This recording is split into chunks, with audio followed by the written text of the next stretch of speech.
এসব sir recording start হয়েছে। নমস্কার, শুভ সন্ধ্যা। সুস্থ দেহে সুস্থ মন, এই নিয়ে আলাপন সেবা ভারতী মহাবিদ্যালয়ের শারীরশিক্ষা বিভাগের উদ্যোগে 100টিতম ভার্চুয়াল লেকচার সিরিজ শুরু করেছিলাম আমরা। আজ তার 63তম পর্বে উপনীত হয়েছি। ইতিমধ্যে আমাদের সঙ্গে যুক্ত হয়েছেন মহাবিদ্যালয়ের অধ্যক্ষ ডক্টর দেবপ্রসাদ সাহু মহাশয়, তৎসঙ্গে মহাবিদ্যালয়ের শারীরশিক্ষা বিষয়ের অধ্যাপক ডক্টর মৃত্যুঞ্জয় দাস সহ অন্যান্য অধ্যাপক অধ্যাপিকা বৃন্দ, এছাড়াও পশ্চিমবাংলার বিভিন্ন প্রান্ত থেকে অধ্যাপক অধ্যাপিকা বৃন্দ, প্রশিক্ষক, শিক্ষক, কোচেস, সবাইকে আমাদের মহাবিদ্যালয়ের পক্ষ থেকে নমস্কার, শুভ সন্ধ্যা। এবং এছাড়া আমাদের বিভিন্ন এই প্রোগ্রামে এখন পর্যন্ত আমাদের মহাবিদ্যালয় ছাড়াও যে সমস্ত মহাবিদ্যালয় এবং বিশ্ববিদ্যালয় থেকে ছাত্রছাত্রীরা উপস্থিত হয়েছেন, সবাইকেই শুভ সন্ধ্যা এবং নমস্কার জানিয়ে আজকের মুখ্য আলোচক ইতিমধ্যে আমাদের সঙ্গে যুক্ত হয়েছেন। ওনাকে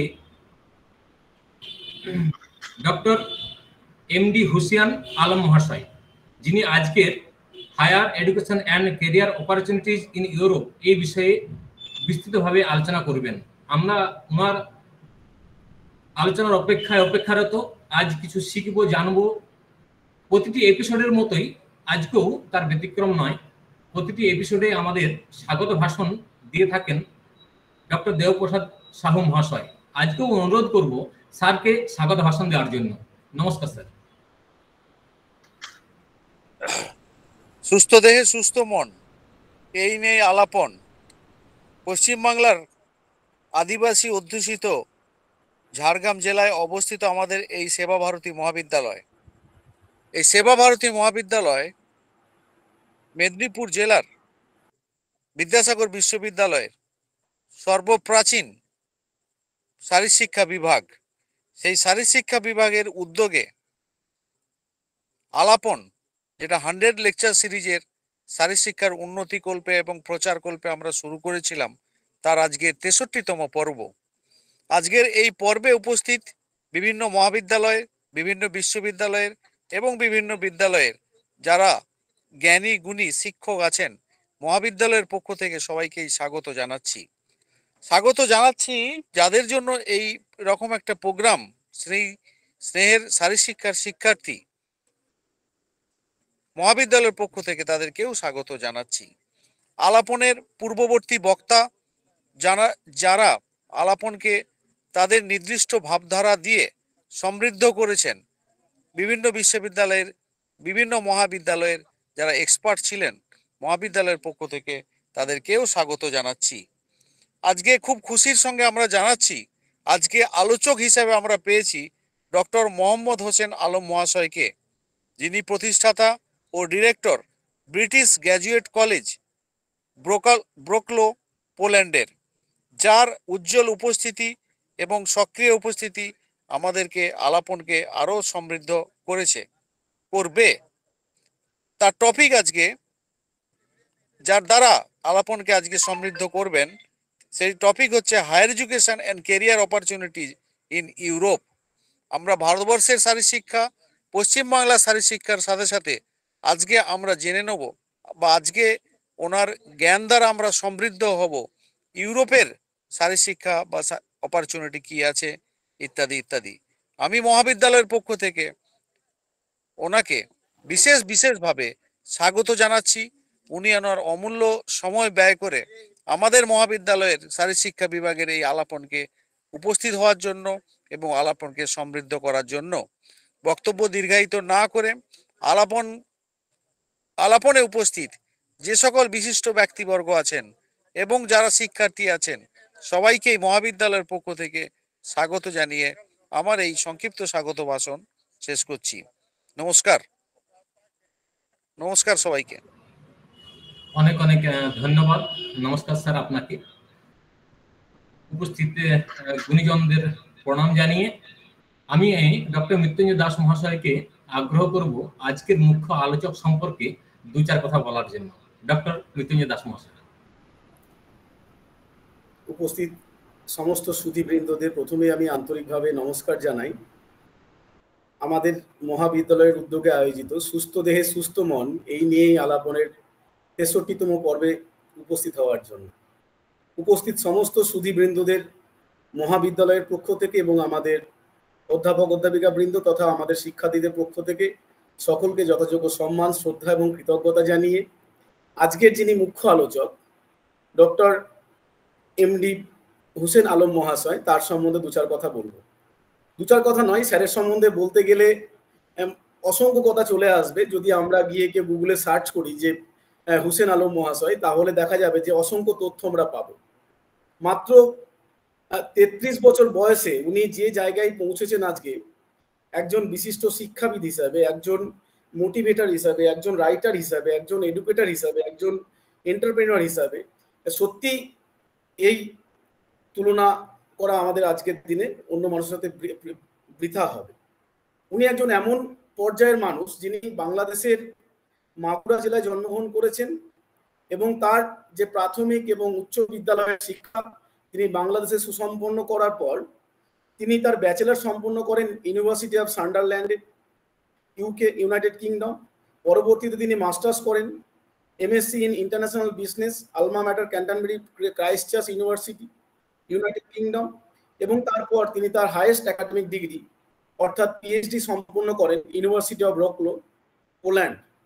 অর্থাৎ এই ধরনের একজন মানুষ শুধুমাত্র যে তিনি তার শিক্ষা অর্জন করেছেন বিদেশে গিয়ে তাই নয়, বা বিদেশে গিয়ে শিক্ষা অর্জন করে বিদেশে প্রতিষ্ঠিত হয়েছেন এমনটা নয়, তিনি তার দেশের জন্য বা দেশের শিক্ষা ব্যবস্থার জন্য আজকের দিনও যা করে চলেছেন সত্যি সেটা তুলনাহীন। তাই এই ধরনের একজন মানুষকে আমরা পেয়েছি যিনি তার পিএইচডি ডিগ্রি চলাকালীন তিনি দুবার বেস্ট পেপার প্রেজেন্টার অ্যাওয়ার্ড পেয়েছেন, বেস্ট স্কলার অ্যাওয়ার্ড পেয়েছেন তিনি পোল্যান্ডে থাকাকালীন। এছাড়াও আমরা দেখি যে বিভিন্ন সময় তিনি বিভিন্ন মিডিয়া অ্যাপিয়ারেন্সের সাথে যুক্ত ছিলেন এবং সবচেয়ে বড় কথা, এত অল্প বয়সে তিনি বিভিন্ন পত্র পত্রিকা তথা আমাদের ইলেকট্রনিক মিডিয়ার সায়েন্টিফিক স্পিকার হিসেবে বিভিন্ন সময় যুক্ত ছিলেন। তার মধ্যে অন্যতম হচ্ছে এটিএন বাংলা, ২১শে television, Bangla vision TV, NTV, ৭১ TV, independent TV, সংবাদ প্রকাশ এবং শিক্ষাবার্তা.com। এই ধরনের অজস্র টিভি চ্যানেলের সাথে তিনি নিয়মিতভাবে একজন সায়েন্টিফিক স্পিকার হিসাবে তিনি শিক্ষার প্রসারে এবং বাংলাদেশের শিক্ষা ব্যবস্থার সামগ্রিক উন্নতিকল্পে কাজ করে গেছেন।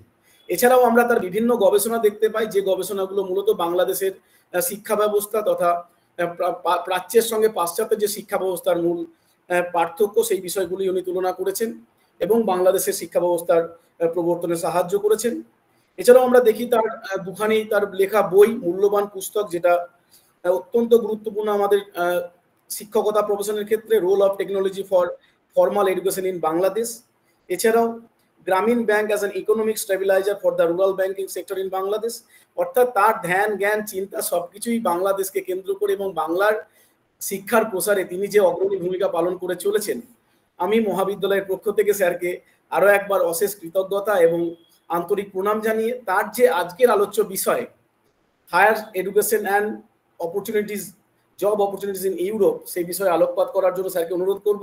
এবং সেই সঙ্গে সঙ্গে স্যারকে আমি আরো একটা অনুরোধ করবো, স্যার এর সঙ্গে আপনি আরেকটু এক্সটেন্ড করেন যে টিচিং কালচার ইউরোপের কেমন এবং টিচিং মেথোডোলজি, যেটা আমাদের টিচার ট্রেনিং কোর্সের শিক্ষার্থীদেরকে আরো বেশি সমৃদ্ধ করবে, এ প্রসঙ্গে আলোকপাত করার জন্য আমি আন্তরিকভাবে আপনাকে আহ্বান করছি। নমস্কার স্যার।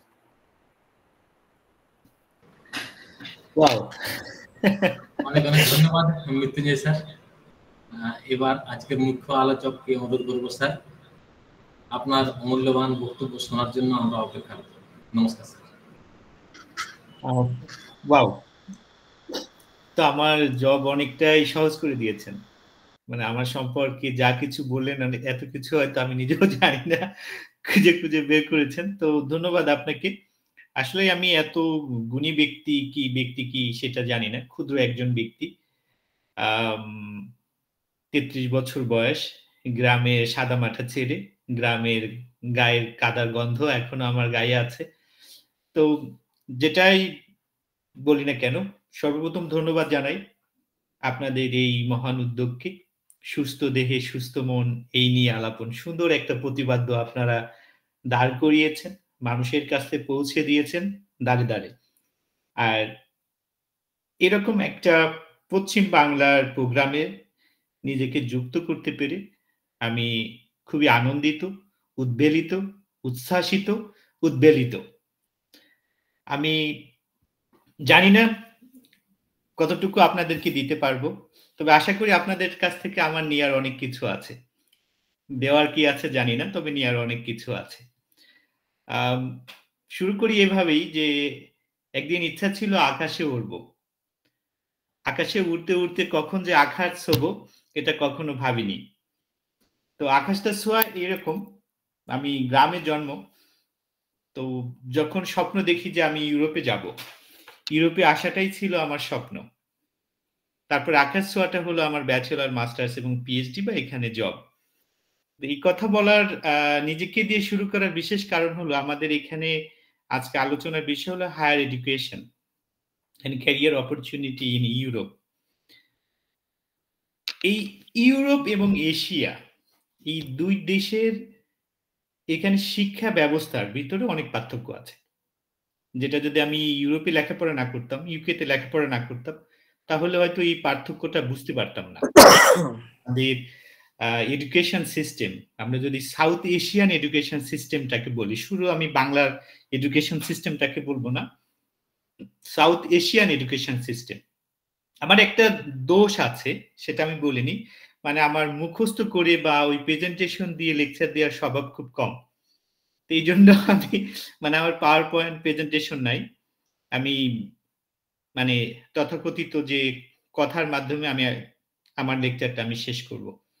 সেটা হলো আমরা যদি সাউথ এশিয়ান এডুকেশন সিস্টেমটাকে ধরি আর ইউরোপিয়ান এডুকেশন সিস্টেমটাকে ধরি, তাহলে এটা কমপ্লিটলি ডিফারেন্ট ওয়েতে চলাফেরা করে। কারণ আমরা তো শিক্ষায় যাদেরকে মোরাল বলি, যেমন ইউকে বা ইউরোপিয়ান এডুকেশন বা কানাডিয়ান এডুকেশন, অস্ট্রেলিয়ান এডুকেশন, এদেরকে আমরা শিক্ষার মোরাল বলি। আমাদের সাউথ এশিয়ান এডুকেশন যে সিস্টেম, কারিকুলাম গুলো আছে, এই অনেক কারিকুলাম গুলোই এখান থেকে ধার করা কারিকুলাম গুলো। আমি ওইদিকে যাব না। আমার যে বিষয়টা হচ্ছে higher education in Europe and career opportunity, আমরা কিভাবে হায়ার এডুকেশনটা ইউরোপে করানো হয়। তো এখানে হায়ার এডুকেশনটা আসে হাই স্কুলের পরে, মানে ক্লাস 12। কিন্তু পোল্যান্ডে যেটা এটাকে বলা হয় বা ইউরোপের বিভিন্ন দেশে বলা হয় হাই স্কুল, মানে ক্লাস 12, যেটা আমরা যদি সাউথ এশিয়ান এর দিকে যাই, বাংলাদেশ বা ইন্ডিয়া, পাকিস্তান, নেপাল, এই দেশগুলোতে বলে ইন্টারমিডিয়েট হায়ার এডুকেশন, মানে HSC, higher secondary school certificate pass করতে হয়। তো এই সময়গুলোর ভিতরে কিছু পার্থক্য আছে আমাদের, যেমন হায়ার এডুকেশন ইন ইউরোপ এবং সাউথ এশিয়ানের ভিতরে।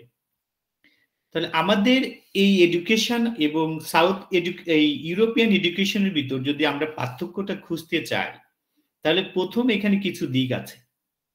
আমরা বলতে পারি যে করাপশন একটা পার্ট আছে, দ্বিতীয়ত হচ্ছে স্টুডেন্ট পলিটিক্স, তৃতীয় হচ্ছে টিচার এবং স্টুডেন্ট রিলেশন, মানে ছাত্র এবং শিক্ষকের মাঝখানে যে রিলেশনটা থাকে, সম্পর্কটা থাকে, এইটা। আরেকটা হচ্ছে পলিটিক্যাল ইস্যু। ফাইনালি যেটা আছে কোচিং বিজনেস, তারপরে গাইড বা নোটবুক যেটাকে আমরা বলি, ফাইনালি টেকনোলজিক্যাল ইউজ। যে শব্দগুলো আমি ব্যবহার করলাম, এই বিষয়গুলো ইউরোপ এবং এশিয়ার ভিতরে অনেক পার্থক্য। যেমন আমাদের এডুকেশন সিস্টেমটা অনেকটাই হচ্ছে মুখস্থ ভিত্তিক, মানে আমরা মুখস্থ করি, মুখস্থ বিদ্যাকে বলা হয়। আমাদের বাংলাদেশের দিকে যদি আমি তাকাই, যদিও আমি কথা বলছি এখন পশ্চিম বাংলায়, আর আমি বসে আছি পোল্যান্ডে, তো এখানে অধিকাংশ বিষয়টা হচ্ছে নোট ভিত্তিক, মানে অনেকগুলো গাইড থাকে, গাইড দেখে দেখে পড়বে এবং এইভাবেই প্রশ্ন করা হয়, স্টুডেন্টগুলো এইভাবে লেখাপড়া করে বা এইভাবেই পরীক্ষাতে লেখে। বাট ইউরোপের বিষয়টা ভিন্ন। ইউরোপে হচ্ছে মুখস্থ বিদ্যাটাকে কম প্রাধান্য দেওয়া হয়, প্র্যাকটিক্যালকে প্রাধান্য দেওয়া হয় বেশি। কারণ এখানে নোটের কোনো ব্যবস্থা নাই যে আপনি গাইড কিনবেন, ওখানে সমস্ত প্রশ্নের উত্তর দেওয়া আছে, এটা মুখস্থ করে লিখতে পারবেন। ইউরোপে এই ধরনের লেখাপড়া করার কোনো সুযোগ নাই। তৃতীয় আরেকটা বিষয় হচ্ছে স্টুডেন্ট পলিটিক্স। ইউরোপে এই ধরনের কোনো বিশ্ববিদ্যালয় বা তো দূরের কথা, এখানে আছে বিশ্ববিদ্যালয়গুলোতে বিভিন্ন কাউন্সিল হয়, যেমন স্টুডেন্ট অ্যাসোসিয়েশন বা স্টুডেন্ট ইউনিয়ন, এই অপশনগুলো থাকে। তো এখানে বিভিন্ন ধরনের সোসাইটি কাজ করে, বিভিন্ন দেশের বা বিভিন্ন অর্গানাইজেশন কাজ করে হেল্পমূলক, বা এখানে পলিটিক্যাল কোনো ইস্যু থাকে না, যেটা আমাদের পশ্চিম বাংলায় বলি বা আমাদের বাংলাদেশেই বলি, পাকিস্তানেই বলি, নেপালেই বলি, শ্রীলঙ্কাতেই বলি, এই দেশগুলোতে থাকে। ইউরোপে এই ধরনের কোনো পলিটিক্যাল ইস্যু কোনো কলেজ বা কোনো বিশ্ববিদ্যালয় এই ধরনের কোনো বিষয়গুলো থাকে না। তৃতীয়ত আরেকটা বিষয় যেটা হচ্ছে করাপশন।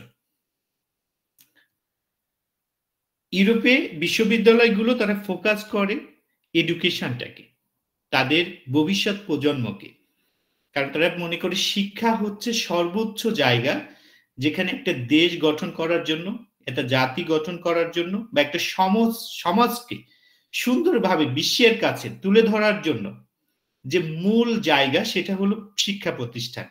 আর এই শিক্ষা প্রতিষ্ঠান যদি করাপশন হয়ে থাকে, করাপ্টেড হয়ে থাকে, তাহলে একটা জাতি কিভাবে উপরের দিকে যাবে, যার ফলে এরা শিক্ষাক্ষেত্রে সর্বোচ্চ বরাদ্দটা মানে প্রদান করে থাকে। কিন্তু আমরা উল্টো দিকে যদি বাংলাদেশের দিকে তাকাই, আমি বাংলাদেশের কথা বারবার এই কারণে বলতেছি কারণ আমার তো রক্ত ওখানকার, আমি ওখানকার সাথে কম্পেয়ার করে পশ্চিম বাংলার দিকে আসবো। তো আমাদের পশ্চিম বাংলায় বলি বা আমাদের বাংলাদেশেই বলি বা সাউথ এশিয়ান দেশগুলোতে এডুকেশন যে সিস্টেম গুলো আছে এখানে করাপশনটা বেশি থাকে ইউরোপের থেকে, যার ফলে আমাদের বিশ্ববিদ্যালয়গুলো থেকে যে মেধাবী শিক্ষার্থী বা শিক্ষক এখানে গড়ে ওঠা খুবই কম। তৃতীয়ত আরেকটা বিষয় যেটা আমি উল্লেখ করেছি, ছাত্র ছাত্রী বা শিক্ষকদের মাঝখানে সম্পর্ক। মানে আমাদের এখানে যে বিশ্ববিদ্যালয়ের একজন শিক্ষক বা হাই স্কুলের একজন শিক্ষক, প্রাইমারি স্কুলের শিক্ষক, এদের মাঝখানে যে কো-রিলেশন স্থাপিত হয় ছাত্র ছাত্রী বা শিক্ষকদের মাঝখানে, এই সম্পর্কটা আমাদের সাউথ এশিয়ান কান্ট্রিতে খুবই কম হয়ে থাকে, কারণ এদেশের মানুষগুলো খুবই শিক্ষকগুলো জন্য কোনো ভিন্ন ধরনের ব্যবস্থা থাকে না। যেমন আমি যেখানে লেখাপড়া করেছি, আমি 17 বছর পর্যন্ত বাংলাদেশে ছিলাম। আমি যখন 2018 সালে 2017 2019-এ ঢাকা বিশ্ববিদ্যালয়ে লেকচার দিই, জাহাঙ্গীরনগর বিশ্ববিদ্যালয়ে লেকচার দিই বাংলাদেশে, তো ওখানে দেখি টিচারদের জন্য এক ধরনের টয়লেট আছে এবং ছাত্রছাত্রীদের জন্য আরেকটা টয়লেট। মানে টিচাররা যে টয়লেট ব্যবহার করে এই টয়লেটটা ছাত্রছাত্রী ব্যবহার করতে পারে না। দেখেন বৈষম্যটা শুরু হচ্ছে এখানে। আপনি আপনার ছাত্রর সাথে আপনার ছাত্রীদের সাথে একই বাথরুম ইউজ করার মতো, মানে টয়লেট ইউজ করার মতো মানসিকতা রাখেন না, মানে আপনি বৈষম্য এখানেই সৃষ্টি করে দিচ্ছেন, তাহলে সমাজটা কিভাবে তৈরি হবে? কিন্তু ইউরোপে এই ধরনের কোনো ব্যবস্থা নেই। শিক্ষকদের জন্য না আছে কোনো মানে আলাদা কোনো বাথরুম, আলাদা টি স্টল বা অন্য চায়ের কাপ, এমন কোনো ব্যবস্থা নেই। সবাই সমান, লেকচার শেষ সবাই একসাথে দাঁড়িয়ে বন্ধুর মতো তারা মানে একসাথেই কথাবার্তাগুলো বলে থাকে। এখন যে বিষয়টা আমি বলি হায়ার এডুকেশন, এখানকার যে বিষয়টা আছে আরেকটা দিকে আমি যাব না, যেমন টেকনোলজির যে ব্যবহার যেটা আমি উল্লেখ করেছি, স্যারও এখানে উল্লেখ করেছে, আমার একটা আর্টিকেল আছে যেটা IGI গ্লোবালে পাবলিশ হয়েছে ইউএসএ থেকে, যে technology for formal education in Bangladesh. এখানে কম্পারিজন আছে বাংলাদেশ বা ইন্ডিয়া, আরেকটা হলো ইউরোপিয়ান কান্ট্রিতে আমরা কোন ধরনের টেকনোলজিটা ব্যবহার করে থাকি। আমাদের সাউথ এশিয়ান এডুকেশনে যে ধরনের টেকনোলজি ব্যবহার করা হয় এবং ইউরোপে যে ধরনের টেকনোলজি ব্যবহার করা হয় সেটা কমপ্লিটলি আলাদা। কারণ এখানে একজন ক্লাস 3-র স্টুডেন্ট বা 4-এর স্টুডেন্টের ইমেইল থাকে এবং এখানে একটা সফটওয়্যার ব্যবহার করে, সেটা নাম হচ্ছে নেপচুন, এবং এটার মাধ্যমে স্টুডেন্টের সমস্ত ডেটা, বা স্টুডেন্ট যদি ক্লাসে না যায় তাহলে সরাসরি এই ইমেলটা ওই স্টুডেন্টের বাবা মার কাছে আসে, তারা কিন্তু চেক করে দেখতে পারছে। কিন্তু আমাদের যে সাউথ এশিয়ান, এটা আমাদের লেক অফ দ্য টেকনোলজি ব্যবহার, কারণ আমাদের এই ধরনের অর্থনৈতিক সামর্থ্য আমাদের নাই, কারণ 2.7 million people living bottom of the pyramid area. Bottom of the pyramid area হলো যাদের ইনকাম হচ্ছে প্রতিদিন $2 নিচে। আমি যদি এখন আসি যে বাংলাদেশ, ইন্ডিয়া, পাকিস্তান, নেপাল, শ্রীলঙ্কা, এখানে প্রায় 1.7 মিলিয়ন পিপল বাস করে, bottom of the pyramid area, যাদের ইনকাম হচ্ছে $2 নিচে। তো এই $2 দিয়ে তারা কিভাবে তাদের জীবনযাপন করবে? How they can survive their life, how they can find the clean water, how they can find the education, how they can provide the medication, housing for their children with these $2. তো আমরা যদি এদিকেও কল্পনা মানে চিন্তা করে থাকি, তাহলে এখানে আমাদের এডুকেশনের, কারণ আমাদের ফ্যামিলিগত মানে অর্থনৈতিক যে সমস্যা আছে, যার ফলে এডুকেশনের যে টেকনোলজিটা ব্যবহার করার কথা বা উচিত সবার জন্য মানে উপযোগী, সে ধরনের টেকনোলজি আমরা ব্যবহার করতে পারি না, because lake of the family financial capacity বা ক্যাপাবিলিটি, এটার জন্য। এবং এটা সরকারও প্রোভাইড করা সম্ভব নয়, কারণ সরকার তো প্রতি ঘরে ঘরে আপনার ইন্টারনেট দিতে পারবে না, মোবাইল ফোন মানে একটা ল্যাপটপ দিতে পারবে না, ইমেল খুলে দিতে পারবে না, এটা বলা যাবে না। এটা গেল। দ্বিতীয়ত হচ্ছে এখন আমরা কেন সাউথ এশিয়ান মানুষগুলো কেন ইউরোপে আসি, এটা আমি পার্থক্যটা দেখালাম যে আমাদের এখানকারই আর আমাদের ইউরোপের এডুকেশন যে সিস্টেমটা আছে এটাকে আমি কিছুটা দেখালাম। এখন আমার মেন প্রশ্ন হলো যে আমাদের দেশের শিক্ষা ব্যবস্থা ভালো আছে, আমরা মনে করি যে ইন্ডিয়ার অনেক ভালো ভালো বিশ্ববিদ্যালয়গুলো আছে, মেডিকেলে বা আপনার সায়েন্স অ্যান্ড টেকনোলজিতে, ফিজিক্যাল এডুকেশন, অন্যান্য যে বিষয়গুলো আছে, ইন্ডিয়াতেও অনেক বড় বড় বিশ্ববিদ্যালয়গুলো আছে, বাংলাদেশেও আছে, শ্রীলঙ্কাও পাকিস্তানেও আছে। তাহলে এই ইউরোপিয়ান স্টুডেন্টগুলো কেন বাংলাদেশে লেখাপড়া করতে যায় না, কেন ইন্ডিয়াতে যায় না, কেন পাকিস্তানে যায় না, কেন নেপালে যায় না, শ্রীলঙ্কায় যায় না? আমরা কেন যাযাবরের মতো ইউরোপে আসি? আমাদের তো পরিবার আছে, বাবা মা ভাই বোন সবাই আছে, থাকার পরেও আমরা কেন এখানে আসি? এটার মেন প্রশ্ন উত্তর হলো যে আমাদের এডুকেশন সিস্টেমে যে ধরনের নিরাপত্তা থাকার কথা, যে ধরনের ফ্যাসিলিটি থাকার কথা, সেই ধরনের ফ্যাসিলিটি নাই, যার ফলে ইউরোপিয়ানরা আমাদের দেশে যায় না, লেখাপড়া করতে যায় না। এডুকেশন কিন্তু এটা একটা বাণিজ্য। শুধু যে এডুকেশন যে শিক্ষা আপনাকে নৈতিকতা শিখাবে সেটা নয়, শুধু নৈতিকতা শিখাবে, দেশ গঠন করবে। ইউরোপিয়ানরা আমাদেরকে এনে শুধু এখানে বসায় রেখেছে তা না, আমাদেরকে দিয়ে ইনকামও করে, কারণ প্রতি বছর আমাদের থেকে টিউশন ফি নেয়, এটা একটা বাণিজ্যও বটে। তো তাহলে আমাদের দেশে যদি আমরা এই ব্যবস্থা মানে সুন্দর শিক্ষা ব্যবস্থা চালু করতে পারতাম, দুর্নীতিমুক্ত ব্যবস্থা, তারপরে পলিটিক্যাল ইস্যু যদি আমরা নিরসন করতে পারতাম, তাহলে ইউরোপিয়ান দেশের মানুষগুলো আমাদের দেশে যেত। কিন্তু এই ব্যর্থতার ফলে আমরা এই দেশে আসি কেন? Because better future, the safety life এবং সুন্দর নৈতিকতা শেখার জন্য। কারণ এখানে আসে ইউনিভার্সিটিতে আমি যখন লেখাপড়া করি ব্যাচেলারে, ইউনিভার্সিটি অফ সান্ডারল্যান্ড, আমি ইউনিভার্সিটি অফ সান্ডারল্যান্ডের বেস স্টুডেন্ট ছিলাম। আপনি যদি এখন ইউনিভার্সিটি অফ সান্ডারল্যান্ডের মেইন ওয়েবসাইটে যান, দেখবেন ওখানে আমার বড় ফটো আছে এবং ওরা আমাকে দিয়ে বিজনেস ম্যানেজমেন্টের প্রমোট করে, university of Sunderland London campus. তো ওখানে পার্থক্যটা দেখলাম যে মানুষের ব্যবহারের যে পার্থক্য, মানুষের চলাফেরার যে পার্থক্য, ক্লাস নেওয়ার যে পার্থক্য, আপনাকে ওয়েলকাম জানানোর যে পার্থক্য, সেটা আমাদের সাউথ এশিয়ান মানুষের থেকে অনেক ভিন্ন, অনেক ভিন্ন। এডুকেশন সিস্টেমও অনেক ভিন্ন। ওরা আমাকে আমার একটা সাবজেক্ট ছিল ব্যাচেলরে যে ওপেন বুক এক্সাম, আমি বই দেখে লিখতে পারবো, আইডিয়া নিতে পারবো, কিন্তু কপি করতে পারবো না। I can get the idea from the book but I can not copy. আমি আইডিয়া নিয়ে আমি আইডিয়া পুট করতে পারবো এক্সামে, কিন্তু লিখতে পারবো না। এটা আরেকটা এডুকেশন সিস্টেমে করতে পারে। কিন্তু আমাদের ক্ষেত্রে যদি একজনকে বই দেওয়া হয়, ছোট ছোট নোট নিয়ে আসবে, এনে তো চুরি চুরি করে লিখবে, তো এটাও তো একটা সমস্যা। এটা গেল। তৃতীয় আরেকটা বিষয় হচ্ছে ইউরোপিয়ান যে ইউনিভার্সিটি গুলো আছে, আমাদের ইউরোপে আসার ক্ষেত্রে আমাদের বাধ্যবাধকতাগুলো কি? আমরা তো ইউরোপে আসতে চাই লেখাপড়া করার জন্য, কারণ আমি যে ইউনিভার্সিটি থেকে পিএইচডি করেছি, আমি যদি নোবেল প্রাইজের কথা বলি, বিশ্বের সর্বোচ্চ সম্মানজনক প্রাইজ হচ্ছে নোবেল প্রাইজ, যেটাকে আমরা বলি। তো আমাদের সাউথ এশিয়ান কয়জন নোবেল প্রাইজ পেয়েছে? আমাদের বাংলাদেশে একজন পেয়েছে, প্রফেসর মোহাম্মদ ইউনুস। ইন্ডিয়া থেকে হয়তো 2 জন পেয়েছে, অমর্ত্য সেন এবং রবীন্দ্রনাথ ঠাকুর, আমি যদি ভুল না করি, হয়তো আরেকজন এক দুজন পেতে পারে, আমার হয়তো এত ইতিহাস সম্পর্কে জ্ঞান খুবই কম হতে পারে। তবে আমি যে বিশ্ববিদ্যালয়ে লেকচারার ছিলাম, এখানে ইউনিভার্সিটি অফ রকলো ইউনিভার্সিটিতে, এবং ইউনিভার্সিটি আমি 3 বছর লেকচারার ছিলাম এবং এখান থেকে পিএইচডি কমপ্লিট করেছি। আমার ফ্যাকাল্টি থেকে, আমার ইউনিভার্সিটি থেকে 9 জন নোবেল প্রাইজ পেয়েছে। এখন দেখেন, আমার বিশ্ববিদ্যালয় থেকে, একটা বিশ্ববিদ্যালয় থেকে 9 জন নোবেল প্রাইজ পেল, আর আমাদের পুরো সাউথ এশিয়ান থেকে 3 বা 4 জন নোবেল প্রাইজ পেয়েছে। তাহলে এডুকেশন সিস্টেমটা কোথায়? কারণ বাংলাদেশ বা ইন্ডিয়া বা পাকিস্তান, নেপাল, এই দেশগুলোতে টিচারদের যে প্রমোশন,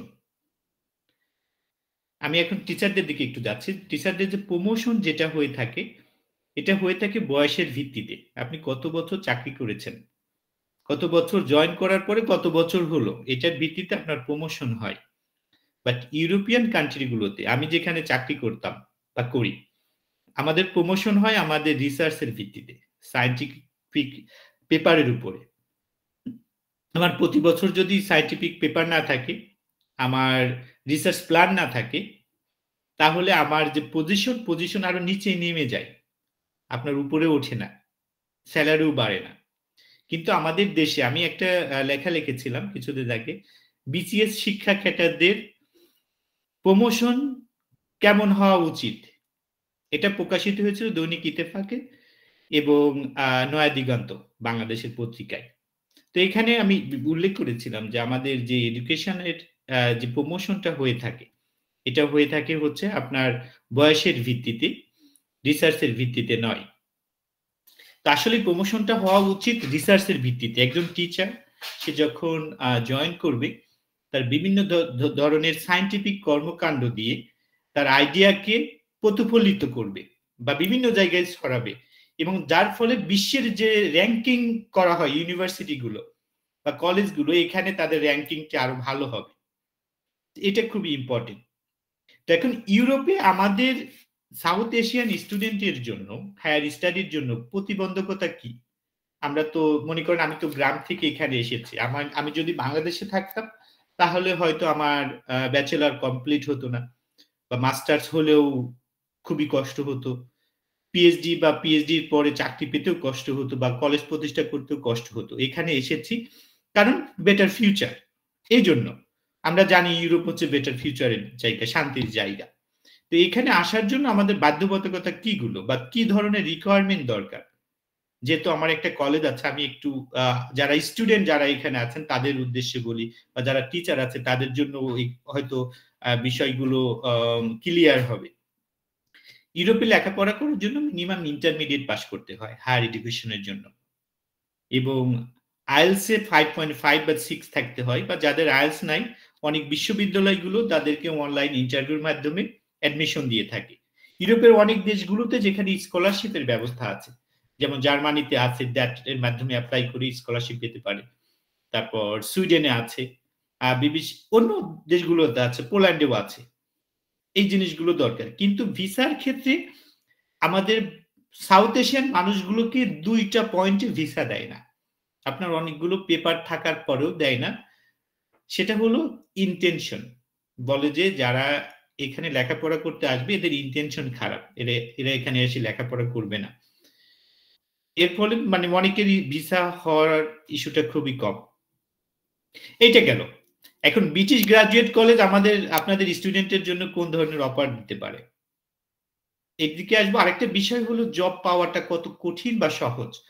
আমি এর মাঝে একটা বিষয়টা বলেছি যে আমি যদি বাংলাদেশে থাকতাম, হয়তো রিয়েল জীবনটা কি সেটা হয়তো আমি বুঝতাম না। আমার দেশ যে ছোট, আমি সেটা বলতেছি না, আমি শুধু পার্থক্যটা বলতেছি। কারণ দুধ আর পানি কালার যদিও সাদা, কিন্তু আসলে দুইটা টেস্ট কিন্তু এক নাই। তো আমার বাংলাদেশ আর আমি যেখানে আছি সেটা দেশ, দুইটাই দেশ, কিন্তু পার্থক্য আছে অনেক। সেটা হলো, আমি যদি বাংলাদেশে থাকতাম তাহলে হয়তো এই কলেজ প্রতিষ্ঠা করতে পারতাম না, ব্রিটিশ গ্রাজুয়েট কলেজ হইতো না, বা আমি পিএইচডি চলাকালীন সময় এখানে ইউনিভার্সিটিতে জব হতো না। কেন হতো না? কারণ ওখানে যে করাপশন ব্যবস্থা বা টাকা ছাড়া জব পাওয়া, এটা অনেক কঠিন। কারণ আমি এখানে বিশ্ববিদ্যালয়গুলোতে কিভাবে জব হয়, আমি এখন জবের দিকে আসছি। Job opportunity in Europe. তো আমি নিজেকে দিয়েই উদাহরণ দিয়ে পরে অন্যদিকে যাব। আমি যখন পিএইচডি তে পড়ি ফার্স্ট ইয়ারে, তখন এখানে the international university of logistic and transport ইউনিভার্সিটিতে আমি অ্যাপ্লাই করি জবের জন্য। তো ওরা প্রথমে আমাকে সিলেক্ট করে, সিলেক্ট করার পর আমার সিভি দেখে ওরা আমাকে ইনভাইট করে লেকচারের জন্য। আমি যখন ওদেরকে লেকচার দিই তখন সিলেকশন বোর্ড আমাকে সিলেক্ট করে ওদের ফ্যাকাল্টি মেম্বার হিসেবে। খুবই সহজ প্রসেস। আমি সিভি দিয়েছি, অ্যাপ্লাই করেছি, আমার ইন্টারভিউ নিয়েছে, আমি একটা ক্লাস নিয়েছি, ভালো লেগেছে, আমাকে জব দিয়েছে। আচ্ছা, এটা যদি আপনি কল্পনা করেন, এটা যদি ইন্ডিয়াতে হয়, বাংলাদেশে হয়, তাহলে কিভাবে আপনাকে প্রসেস করে আসতে হবে একটা জবের জন্য? কত নেতার কাছে আপনার যেতে হবে, কত টাকা আপনার ঘুষ দেওয়া লাগবে। আমি বলতেছি না আপনারা ঘুষ দেন, আমি বলতেছি না আপনারা ঘুষ দেন, যেটা বাস্তবতা। বাংলাদেশের কথা বলি, এখানে কত নেতা, কত পাতি নেতার পিছনে দৌড়ানো লাগবে সেটার হিসাব নাই। কিন্তু এখানে প্রসেসটা খুবই সহজ। আপনার মেধা আছে, আপনার যোগ্যতা আছে, আপনার চাকরি আছে। ইউরোপে অনেক অপরচুনিটি জবের, যেমন বিশ্ববিদ্যালয়গুলোতে যাদের পিএইচডি আছে বা মাস্টার ডিগ্রি আছে, তারা আপনারা পিএইচডি যারা আছে তারা অ্যাসিস্ট্যান্ট প্রফেসর হিসেবে জব করতে পারে, মাস্টার যারা আছে লেকচারার হিসেবে জয়েন করতে পারে। খুব ইজি প্রসেস, যেটা আমি বললাম। তৃতীয় বিষয়টা হচ্ছে যারা এই দেশ থেকে ব্যাচেলর বা মাস্টার্স কমপ্লিট করে, এখানে আইটি সেক্টরে অনেক অপশন জবের জন্য। কোনো ধরনের দুর্নীতি ছাড়া, কোনো ধরনের ঘুষ ছাড়া সরাসরি চাকরি হয়। আমাদের কলেজের অনেক স্টুডেন্ট আছে যারা ব্যাচেলর কমপ্লিট করেছে, মাস্টার্স কমপ্লিট করেছে আমার বিশ্ববিদ্যালয় থেকে। তারা এখানে অনেকে ব্যাংকে চাকরি করে, যেমন মিলেনিয়াম ব্যাংক, বিএনওয়াই মিলানে, তারপর আইবিএম, ইউআই, এই ধরনের কোম্পানিগুলোতে। তারপর হচ্ছে মাইক্রোসফট, গুগল। তো এইসব কোম্পানিগুলোতে আমাদের সাউথ এশিয়ান স্টুডেন্ট গুলো যারা ব্যাচেলর মাস্টার্স কমপ্লিট করেছে তারা সরাসরি চাকরি করতে পারে বা করে, অনেকেই আছে। চাকরির নিয়ম হলো, আপনি যদি এখানে ইউনিলিঙ্ক, বিভিন্ন জবের অপশন থাকে, ইউনিলিঙ্ক আপনি চেক করে দেখতে পারেন, ইউরো এক্সপ্রেস, দেন লিঙ্কডইন, এখানে বিভিন্ন জবের অপশন থাকে, এখানে যে সরাসরি অ্যাপ্লাই করা যায়। বা স্টুডেন্টের জন্য হিউজ অপরচুনিটি ব্যাচেলর বা মাস্টার শেষ করার পরে। কারণ ইউরোপিয়ান দেশগুলো ব্যাচেলর শেষ হওয়ার পরে বা মাস্টার শেষ হওয়ার পরে জব সার্চিং এর জন্য 1 বছর বা 2 বছর সময় দিয়ে থাকে জবের জন্য। তো আমি মনে করি এটা আমাদের সাউথ এশিয়ান স্টুডেন্টের জন্য হিউজ অপরচুনিটি ইউরোপে। এখানে কোনো ঘুষ লাগে না, কোনো মামা লাগে না, কোনো ধরনের দুর্নীতি ছাড়া সরাসরি চাকরি হয়ে থাকে। এখন আসি আমার নিজের কলেজের বিষয়ে। ব্রিটিশ গ্রাজুয়েট কলেজ ছিল একটা স্বপ্নের কলেজ, যেখানে প্রতিষ্ঠা করতে হলে আমার শরীরের রক্তকে ঘামে পরিণত করে একটা কলেজ প্রতিষ্ঠা করেছি 2022 সালে। তো আমি 3 বছর লেকচারার বা 2 বছর এখানে অ্যাসিস্ট্যান্ট প্রফেসর হিসেবে চাকরি করার পরে আমি কলেজটা প্রতিষ্ঠা করি। আমাদের কলেজে হিউজ স্টুডেন্ট আছে, লোকাল স্টুডেন্ট, অবাক 3000 স্টুডেন্ট। অধিকাংশ স্টুডেন্ট হচ্ছে European, Ukraine, Albania, Algeria, Romania, Bulgaria বা বিশ্বের বিভিন্ন দেশের স্টুডেন্ট আছে। তো ব্রিটিশ গ্রাজুয়েট কলেজ সরাসরি কিছু সাবজেক্ট আছে যেটা আপনাদের মহাবিশ্ববিদ্যালয়ের সাথে কানেক্টেড। এক্সাম্পল, আমাদের একটা সাবজেক্ট আছে dentist assistant, disability assistant, health care assistant. Then আমাদের আছে আরেকটা হচ্ছে মাসাজ সেন্টার, বিউটিশিয়ান। এই সাবজেক্টগুলো সরাসরি আপনার জীবিকার সাথে কানেক্টেড।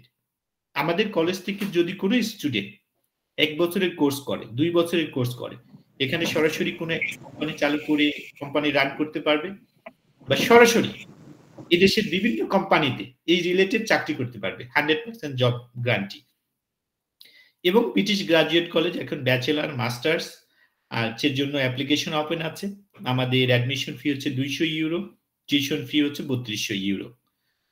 তো এটাই হচ্ছে আজকে আমার আপনাদের সাথে পরিচয় হওয়া বা কিছু তথ্য শেয়ার করা, আমি জানি না কতটুকু আপনাদের বলতে পেরেছি। তা আমি চাই এখন আপনাদের কাছ থেকে নিতে, আপনাদের কাছে নেওয়ার অর্থ হেই আপনারা আমাকে প্রশ্ন করতে পারেন বিভিন্ন বিষয়ে, যে দিকগুলো হয়তো আমি তুলে ধরিনি, অন্য দিকগুলো বললে হয়তো আরো ভালো হতো, কম্পেয়ারটা মনে হয় আরো ভালো হতো যদি পাওয়ার পয়েন্ট প্রেজেন্টেশন থাকতো। যদিও আমি আগে আপনাদের এই প্রোগ্রামগুলোতে জয়েন করিনি, আমার ভালো আইডিয়া নেই, তো আমার ক্ষুদ্র জ্ঞানে, ক্ষুদ্র মেধায়, ক্ষুদ্র একজন ব্যক্তি আমাকে সময় দিয়েছেন, এই জন্য ধন্যবাদ সবাইকে। যদি আপনাদের কোনো প্রশ্ন থাকে আমি আছি এখানে, আমি চেষ্টা করব আপনাদের উত্তর দেওয়ার জন্য। ধন্যবাদ। অশেষ কৃতজ্ঞতা স্যার, মানে ইউরোপিয়ান কালচার এবং জব অপরচুনিটি নিয়ে বলার জন্য। এবং স্যার এই আজকের যে আলোচনা এবং এই আলোচনার থেকে কিছু বিষয় যেটা বারবার আমাদের মাথার মধ্যে আসছে এবং কিছু প্রশ্ন অলরেডি আমাদের স্টুডেন্টরা আমাকে পার্সোনালি হোয়াটসঅ্যাপে মেসেজ করে জানিয়েছে, যেটা আপনার সঙ্গে আলোচনা করতে চাইছে তারা। যেটা হচ্ছে স্যার, তার মধ্যে একটা প্রশ্ন আমার খুব ভালো লাগলো, যে সোশিও কালচারাল আসপেক্ট, আমাদের ইন্ডিয়ান স্টুডেন্টদের যে সোশিও কালচারাল আসপেক্ট, বা বাংলাদেশি বা সাউথ এশিয়ান কান্ট্রিগুলো যে সোশিও কালচারাল আসপেক্ট একটা থাকে, তার যে ইনফ্লুয়েন্স এডুকেশনের উপরে, স্যার ইউরোপিয়ান কালচারে কিভাবে সেটা কাজ করে? কারণ ওখানে তো আপনি একটা তথ্য তুলে ধরলেন যে ইউনিফর্মিটি, যে কোনো স্পেসিফিক কিছু নেই, ডাইভার্সিটি নেই, টিচার স্টুডেন্ট সবাই এক। সেক্ষেত্রে কোথাও গিয়ে কি মানে আপনার মনে হয় যে সাউথ এশিয়ান যে সোশিও কালচারাল আসপেক্ট বা আমাদের ইউরোপিয়ান কালচার, মানে কোনটা বেটার বলে আপনার মনে হয়, বা কোনটাকে আপনি প্রেফার করবেন একজন শিক্ষাবিদ হিসাবে? আসলে আমি মনে করি দুইটা দেশে যে সোশ্যাল কালচার আছে, দুইটা দেশের জন্যই অ্যাপ্রোপ্রিয়েট। কারণ আমি যদি আমার বাংলাদেশের কালচার এখানে মানে অ্যাপ্লাই করতে চাই, এটা এখানে অ্যাপ্রোপ্রিয়েট হবে না। কেন হবে না? এই দেশের যে সিস্টেম, এখানকার সোশ্যাল যে সিস্টেম আর বাংলাদেশের সোশ্যাল সিস্টেম এক নয়। অর্থাৎ বাংলাদেশের জন্য যে সোশ্যাল কালচার আছে, সিস্টেমটা আছে, এটা বাংলাদেশের জন্য ঠিক আছে। আর এখানকার কালচার যদি আমি বাংলাদেশে অ্যাপ্লাই করতে চাই, এটাও হবে না। কেন হবে না? আমাদের বাংলাদেশ বা সাউথ এশিয়ান মানুষের যে মেন্টালিটি, আমাদের যে সোশ্যাল সিস্টেম যেটা আছে, ওয়েলফেয়ার সিস্টেম আমরা যেটাকে বলি না কেন, সোশ্যাল প্রবলেম আমরা যেটাকে বলি না কেন, এটার সাথে মেলবে না। অর্থাৎ এই দেশের জন্য এদের সোশ্যাল কালচারটা ঠিক আছে, বাংলাদেশের জন্য বা ইন্ডিয়ার জন্য এটা ঠিক আছে।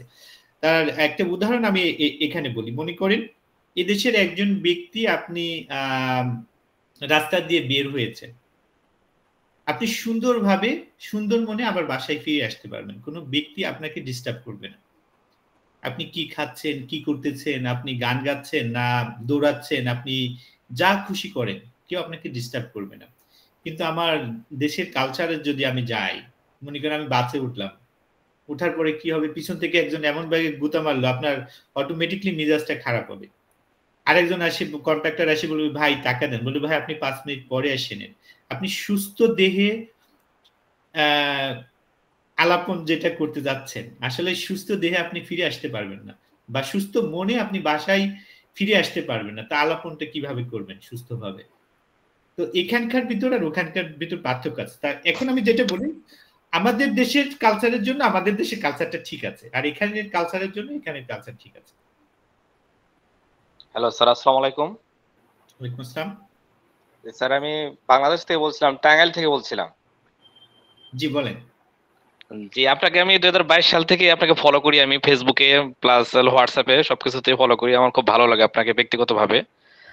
আর আমার একটা যে মানে একটা কোশ্চেন ছিল, মানে জানার যে এখানে আসলে আমি যে টাকাটা পাঠাবো আপনার কাছে ওই 200 ইউরো, সেটা আপনি কিভাবে বুঝবেন যে আসলে আমি এজ এ স্টুডেন্ট আমি আপনার কাছে পাঠাইলাম আর কি? এটা আসলে আমি কিভাবে বুঝবো যে আপনি পেয়েছেন, বা আমি কিভাবে, বা আপনি কিভাবে বুঝবেন যে টাকাটা আমি পাঠাইছি আর কি? আচ্ছা, এটা হলো আপনি যখন টাকা আমাদের কলেজের অ্যাকাউন্টে পাঠাবেন, তখন আপনাকে আপনার পাসপোর্ট নাম্বার এবং আপনার নাম লিখে পাঠাতে হবে, যে paying for admission fee mister Rajib Ahmed, passport number এইটা দিয়ে পাঠানোর পরে ওইটা যে আপনার পেমেন্ট কপিটা আছে ওইটা আমাদেরকে ইমেল করবেন, তাহলে আমরা দেখতে পাবো। আচ্ছা আচ্ছা স্যার, আমার আরেকটা কোশ্চেন আছে, সেটা হচ্ছে যে আমি বাংলাদেশ অনার্স মাস্টার্স কমপ্লিট করেছি, তো এখন আপনার স্কুলে বা আপনার ভার্সিটিতে আমি মানে কোন সাবজেক্টে পড়লে আমার জন্য বেটার হয়, এটা একটু। মানে আচ্ছা, আমি বাংলাদেশে হচ্ছে বিবিএমপি কমপ্লিট করেছি আর কি, কিন্তু এখন আমি একটা ইউরোপিয়ান কান্ট্রিতে যেতে চাচ্ছি আর কি, মানে আপনার এই কলেজে যেতে চাচ্ছি আর কি আমি। এটা হচ্ছে আপনার লাইফ, আপনার ডিসিশন। আপনি কোন সাবজেক্টে পড়বেন সেটা আপনাকে ডিসাইড করতে হবে। College only can give you the admission if your all academic documents fulfill our requirement. We can give you the admission, but we cannot choose your subject. You need to choose okay, by yourself. Okay sir, আরেকটা প্রশ্ন হচ্ছে যে এখন কি মানে Poland embassy appointment date গুলো পাওয়া যাচ্ছে ঠিক মতো? এটা আমাদের রেসপন্সিবিলিটি না, please check the embassy website. ও আচ্ছা আচ্ছা, ঠিক আছে স্যার, ধন্যবাদ স্যার। অশেষ ধন্যবাদ রাজীব আহমেদ মহাশয়কে তার প্রশ্ন তুলে ধরার জন্য। স্যার, এর মধ্যে আমরা আরেকটা প্রশ্ন পেয়েছি যেটা নিয়ে একটু আলোচনা করার জন্য আপনার কাছে অনুরোধ থাকবে।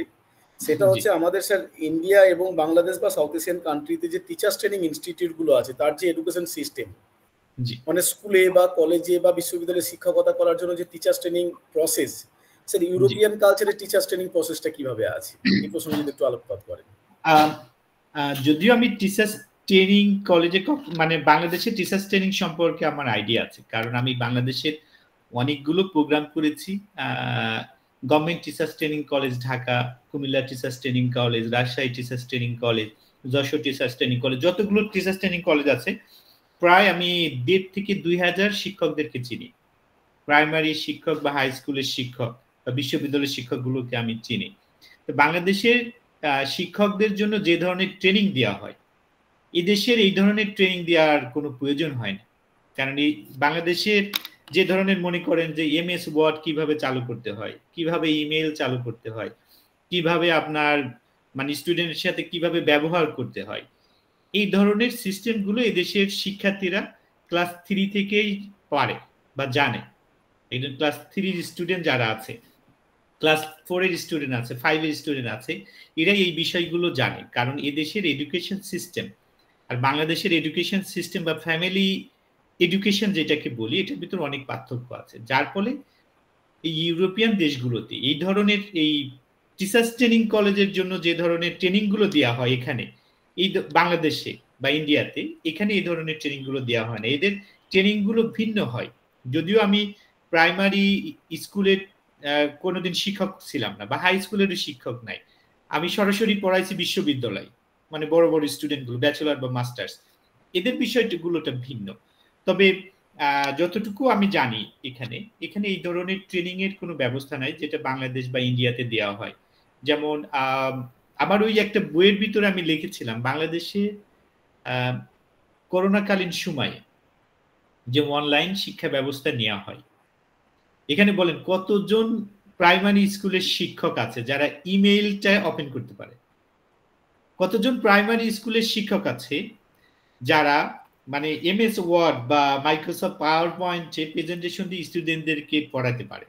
এটাও একটা বিষয়, যার ফলে বাংলাদেশের বা ইন্ডিয়াতে এই ধরনের প্রোগ্রামগুলো টিচারদের জন্য চালু আছে। বাট ইউরোপের বিষয়গুলো ভিন্ন, এখানে বিহেভ গুলোকে বেশি প্রাধান্য দেওয়া হয়, মানে স্টুডেন্টের সাথে কোন ধরনের ব্যবহার করতে হয়, মানে কোন ধরনের মানসিকতা অর্জন করতে হয়। কারণ এখানে কোনো মানে মারার কোনো অপশন নাই। একটা মানে একটা প্রাইমারি স্কুলের কথাই বলি আমি, ক্লাস 3 থেকে ক্লাস 8 পর্যন্ত যে প্রাইমারি স্কুল বলা হয় এখানে, এখানে একটা স্কুলের বিভিন্ন ধরনের শিক্ষক থাকে, তার ভিতর একজন শিক্ষক থাকে সাইকোলজিক্যাল শিক্ষক।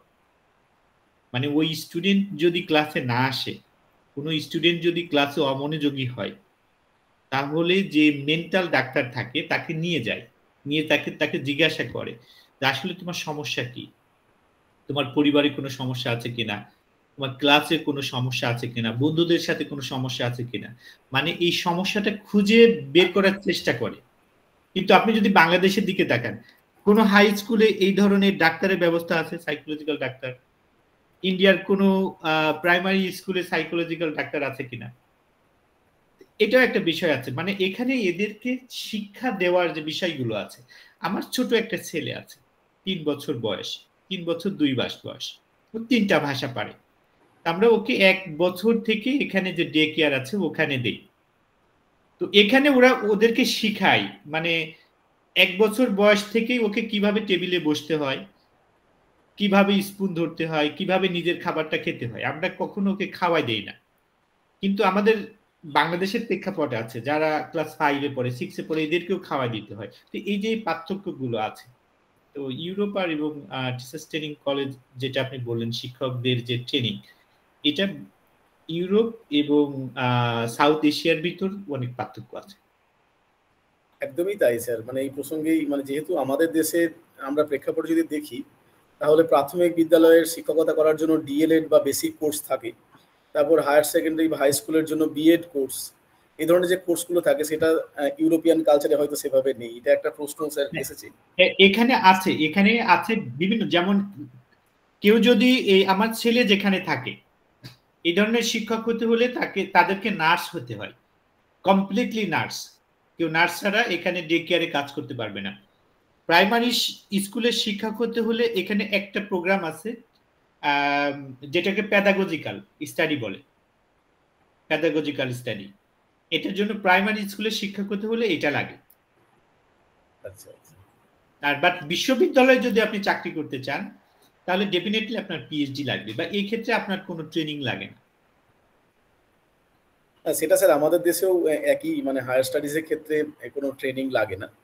তবুও স্যার স্যার আরেকটা প্রশ্ন যেটা আপনার আলোচনার প্রসঙ্গে উঠে এসছে এবং very interesting topic in the present context now, যে safety and security in educational process, যেটা আপনি বললেন যে ইউরোপিয়ান কালচারের থেকে আমাদের দেশের কালচারের প্রধান পার্থক্য, যে কারণে ইউরোপের স্টুডেন্টরা আমাদের দেশে পড়তে আসছে না, আমরা ইউরোপে পড়তে যাচ্ছি, এই প্রসঙ্গে আপনি এটা বললেন।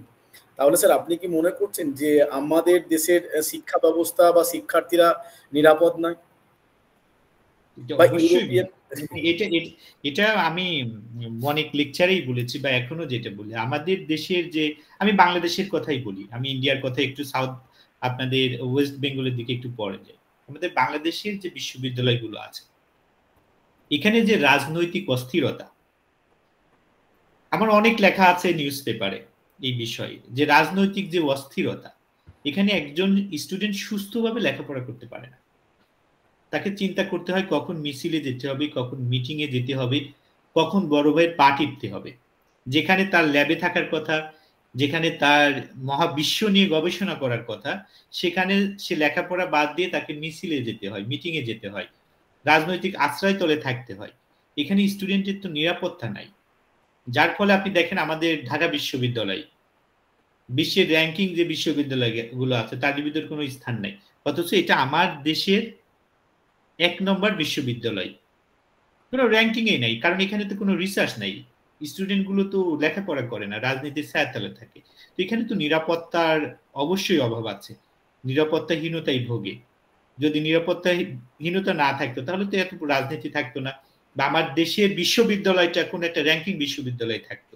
আমার নিজের দেশের কথা বললাম, এখন আমি ওয়েস্ট বেঙ্গলে আছি, আপনাদের বিশ্ববিদ্যালয়গুলোতে আছি, এখানে কি পলিটিক্যাল মানে বিশ্ববিদ্যালয়গুলোতে পলিটিক্যালের কোনো ছায়া নাই? অবশ্যই আছে।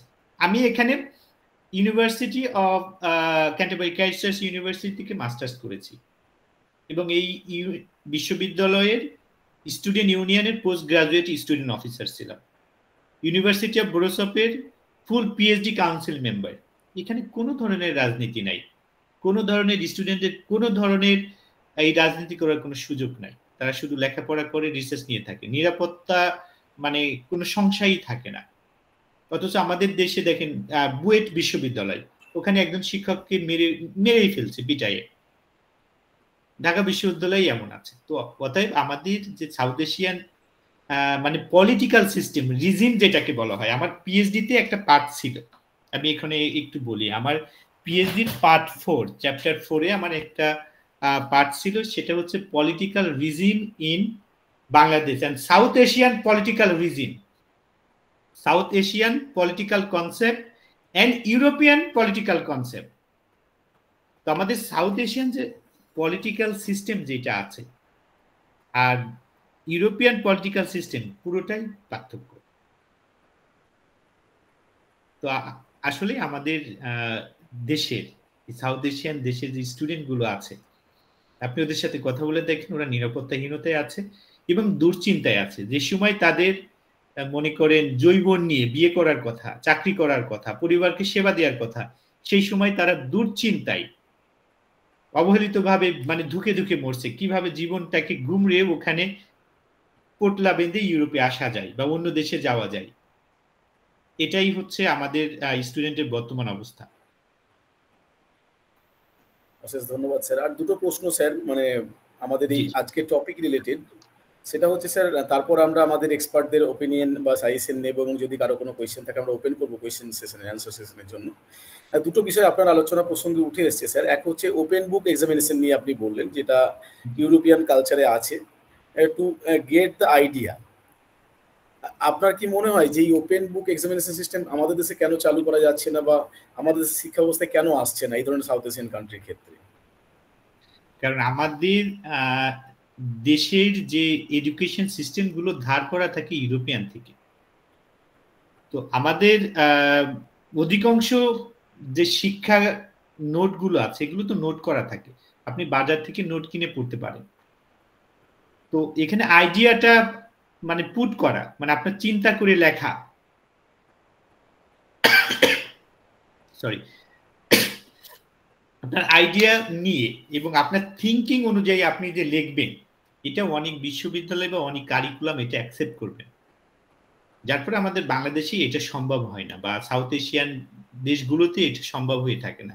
কারণ আমি যখন ক্লাস 10-এ পড়ি, তো আমাদের এখানে এসে লিখতে হতো 250 লেটারের এসে ইংলিশ, যেমন journey by boat, journey by train, বা ইউর প্রিয় হবি।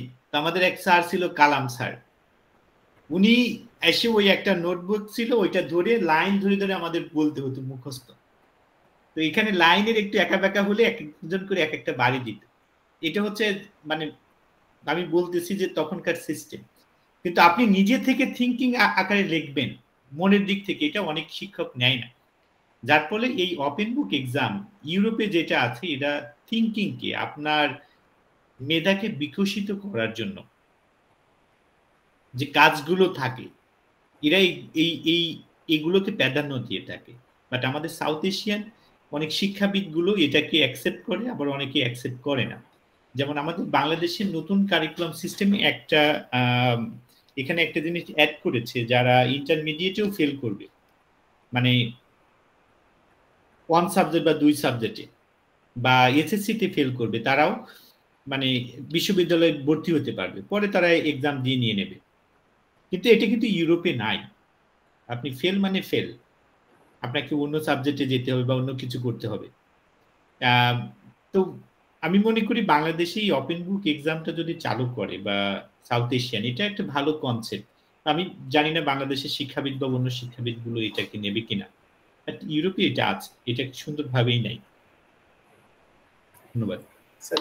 ধন্যবাদ স্যার। আরেকটা আমরা প্রশ্ন স্যার আমাদের একজন স্টুডেন্ট পাঠিয়েছে, সেটা হচ্ছে স্যার আমাদের দেশে, যেমন বিশেষ করে আমাদের ওয়েস্ট বেঙ্গল বা ইন্ডিয়া বা বাংলাদেশের কনটেক্সটেও যদি ভাবি, তাহলে হায়ার স্টাডিজে অ্যাডমিশন হতে গেলে নম্বরের পার্সেন্টেজটা অনেক বেশি ভাইটাল। যে সেখানে নেক্সট অ্যাডমিশন হচ্ছে নম্বরের পার্সেন্টেজের ভিত্তিতে। ইউরোপিয়ান কালচারে কি স্যার এরকম কোনো সিস্টেম আছে যে কোনো কোর্সে অ্যাডমিশনের জন্য?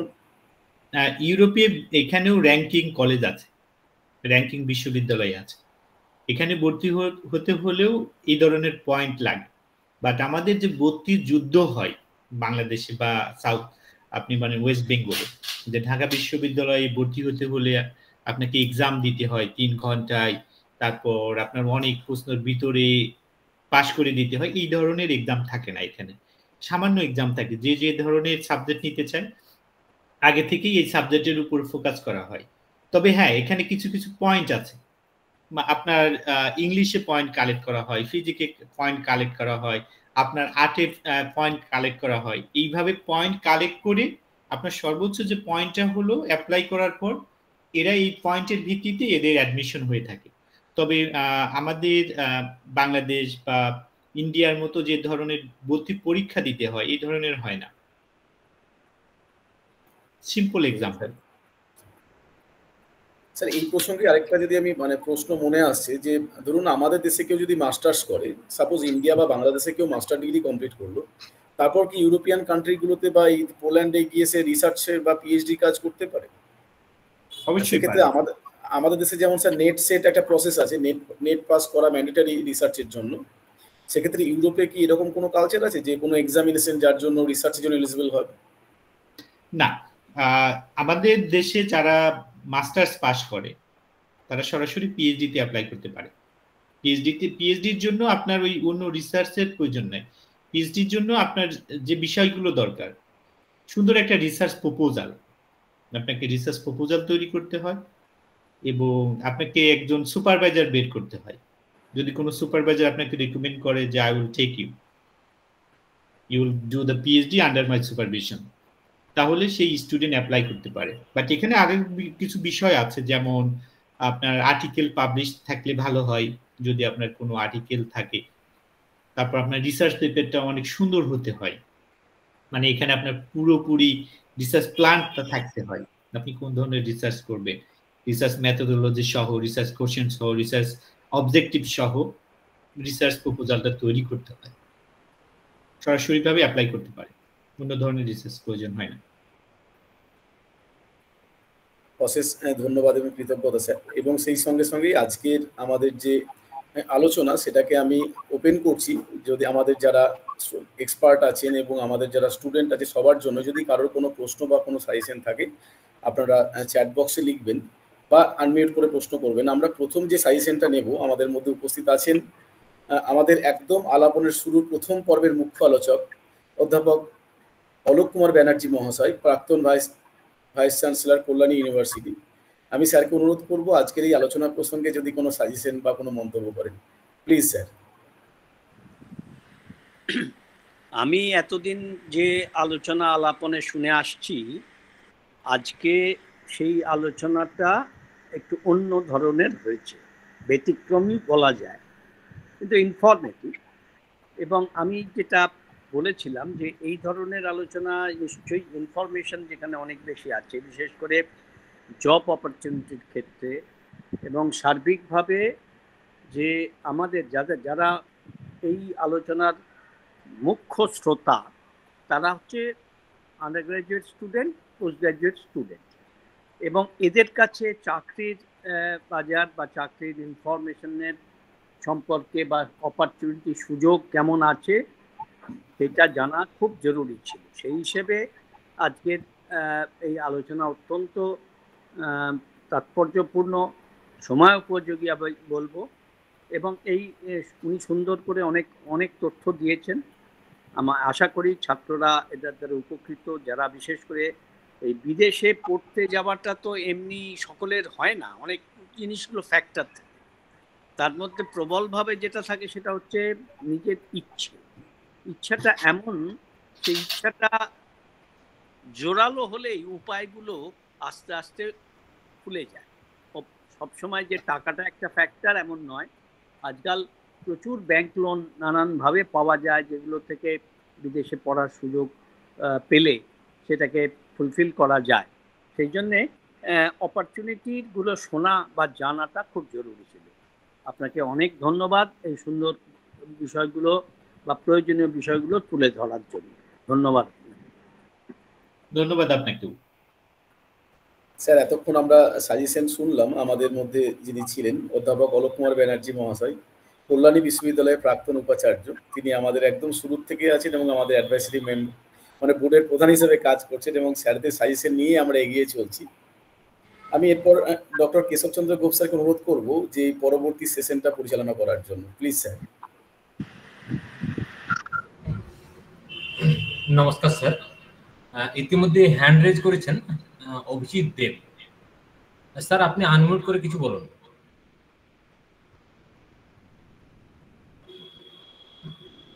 অভিজিৎ বাবু, আপনি কি আওয়াজ শোনা যাচ্ছে? আচ্ছা, এখন আমাদের কোনো ছাত্রছাত্রীর কোনো প্রশ্ন থাকলে তোমরা সরাসরি আনমিউট করে আজকের মুখ্য আলোচকের কাছে রাখতে পারো। কেশব স্যার। হ্যাঁ, আমাদের সঙ্গে আছেন ডক্টর তন্ময় সাহা স্যার।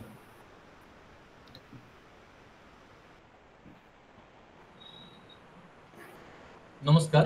ইতিমধ্যে আমাদের সঙ্গে যুক্ত আছেন তন্ময় সাহা স্যার। স্যারকে আগ্রহ করবো, অনুরোধ জানাবো, স্যার আপনি আনমিউট করে যদি কিছু বলেন।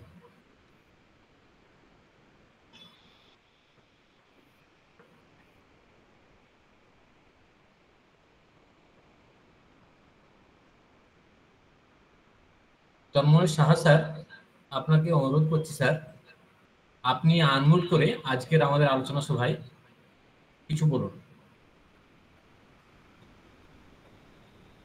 ইতিমধ্যে হ্যান্ড রেজ করেছেন সন্দীপ আদব মহাশয়। সন্দীপ বাবু, আপনি আনমিউট করে কিছু বলুন। Good evening sir. Hello sir, শুনতে পাচ্ছেন? হ্যালো, হ্যাঁ, গুড ইভিনিং সন্দীপ। হ্যাঁ, Please good carry. Evening sir. আমার একটা কোশ্চেন ছিল যে আমাদের ইন্ডিয়াতে বা বাংলাদেশে কেউ মাস্টার্স বা পিএইচডি করার পর ইউরোপিয়ান কান্ট্রিতে জবের জন্য কিভাবে অ্যাপ্লাই, প্রসেসিংটা কিভাবে করতেন, যদি একটু কাইন্ডলি বলেন।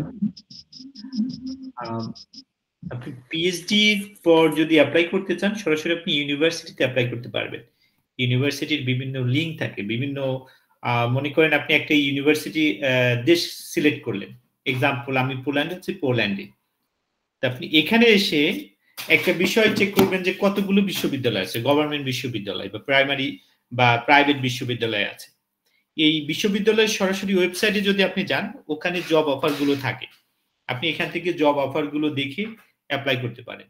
দ্বিতীয়ত আরেকটা বিষয় আছে praza.pl, এখানে পোল্যান্ডের যত প্রকার জব অপরচুনিটি আছে এখান থেকে আপনি দেখে বিশ্ববিদ্যালয়ে অ্যাপ্লাই করতে পারেন।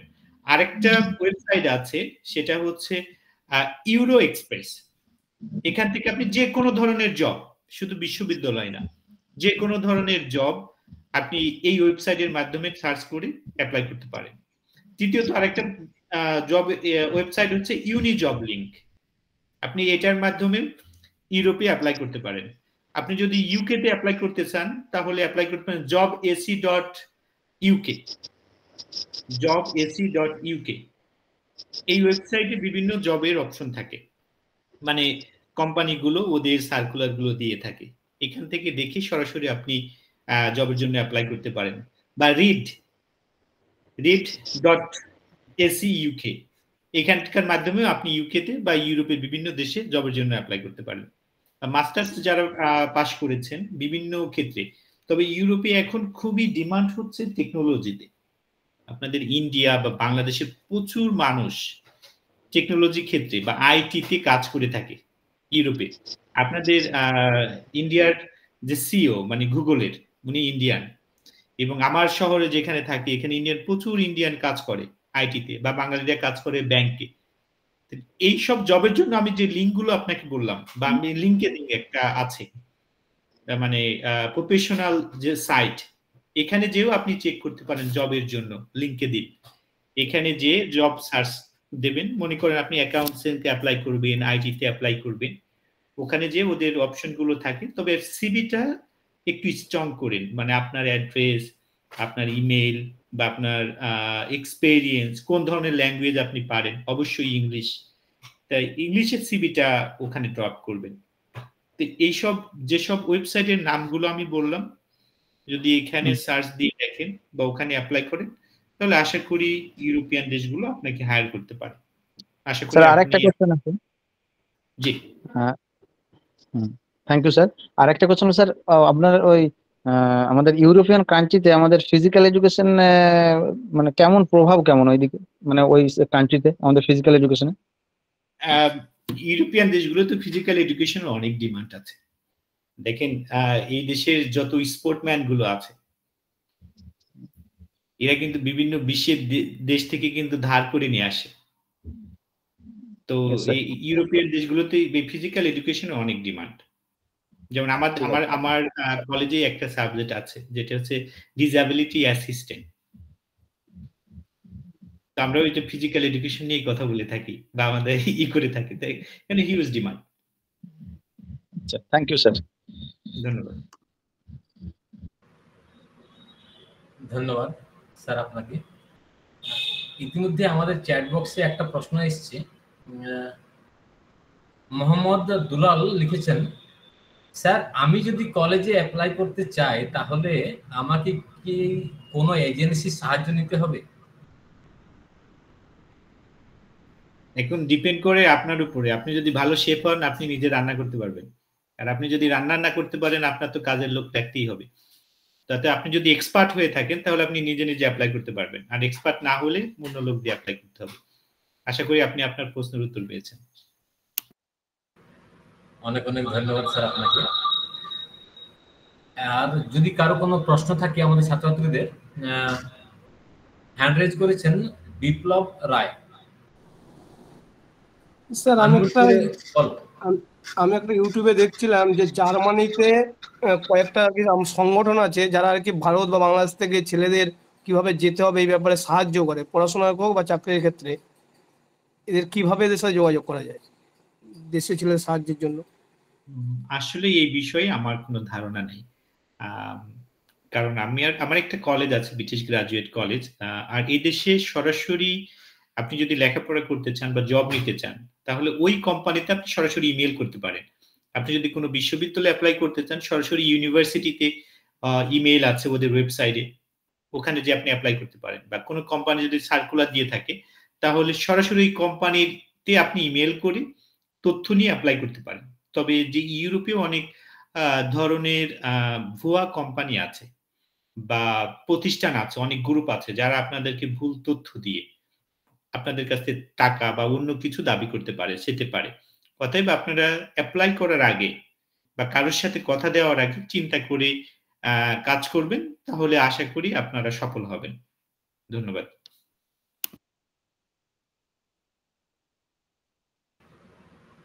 ধন্যবাদ স্যার আপনাকে। বিপুল বাবুকে ধন্যবাদ ওনাকে ওনার প্রশ্ন রাখার জন্য।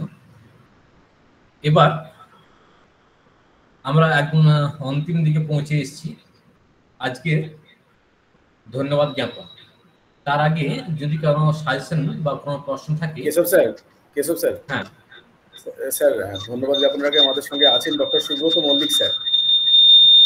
আচ্ছা,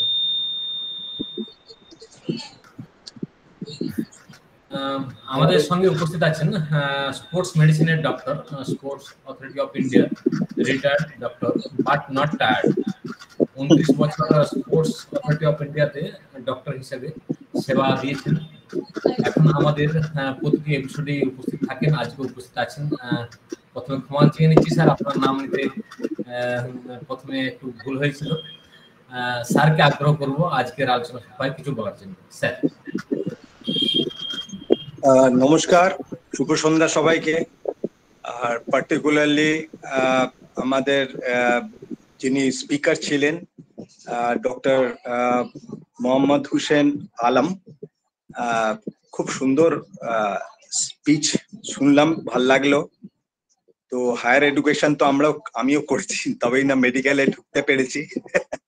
তবে খুব যে একটা ব্রিলিয়েন্ট স্টুডেন্ট ছিলাম এরকম কিছু নয়, কিন্তু সবচেয়ে বড় জিনিস হচ্ছে উদ্দীপনা, অ্যাটিটিউড, অ্যাপ্রোচ, ইন্টারেস্ট, প্যাশন, এগুলো খুব দরকার একাডেমিক লাইনেও সমৃদ্ধি করার নিজেকে।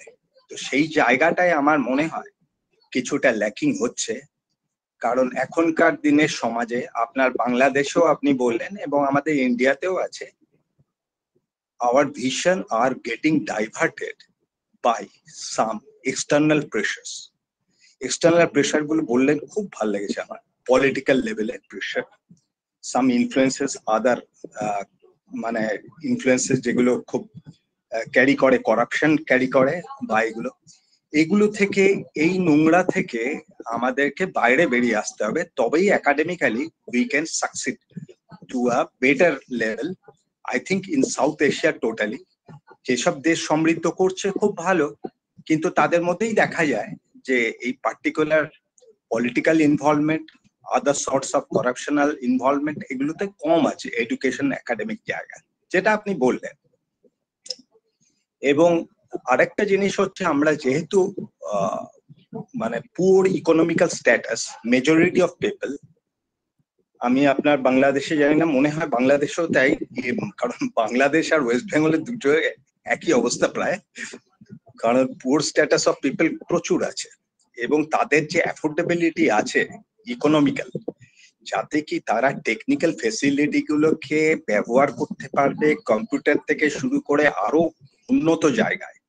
এবং এরপরে তো বোধহয় ব্যবহার করাটাই মুশকিল হয়ে যাবে যদি এআই ইন্টেলিজেন্স চলে আসে এডুকেশন ফিল্ডে। আর্টিফিশিয়াল ইন্টেলিজেন্স এখনো একাডেমিতে আমি শুনিনি বেশি, আমি জানি না আপনাদের পোল্যান্ডে কতটা লেভেলে artificial intelligence, whether it is being taken into some importance or like that in academic field. এটাও জানতে পারলে আমার খুব ভালো লাগবে যে আর্টিফিশিয়াল ইন্টেলিজেন্স কিছু করছে কিনা ওখানে, কি কি ইন্টেলিজেন্স দিল, মজা করে বললাম। তো এইগুলো হলে এটাতেও আমাদের দেশেও একটা টেনশন আছে, জব হারাবার ব্যাপার আছে।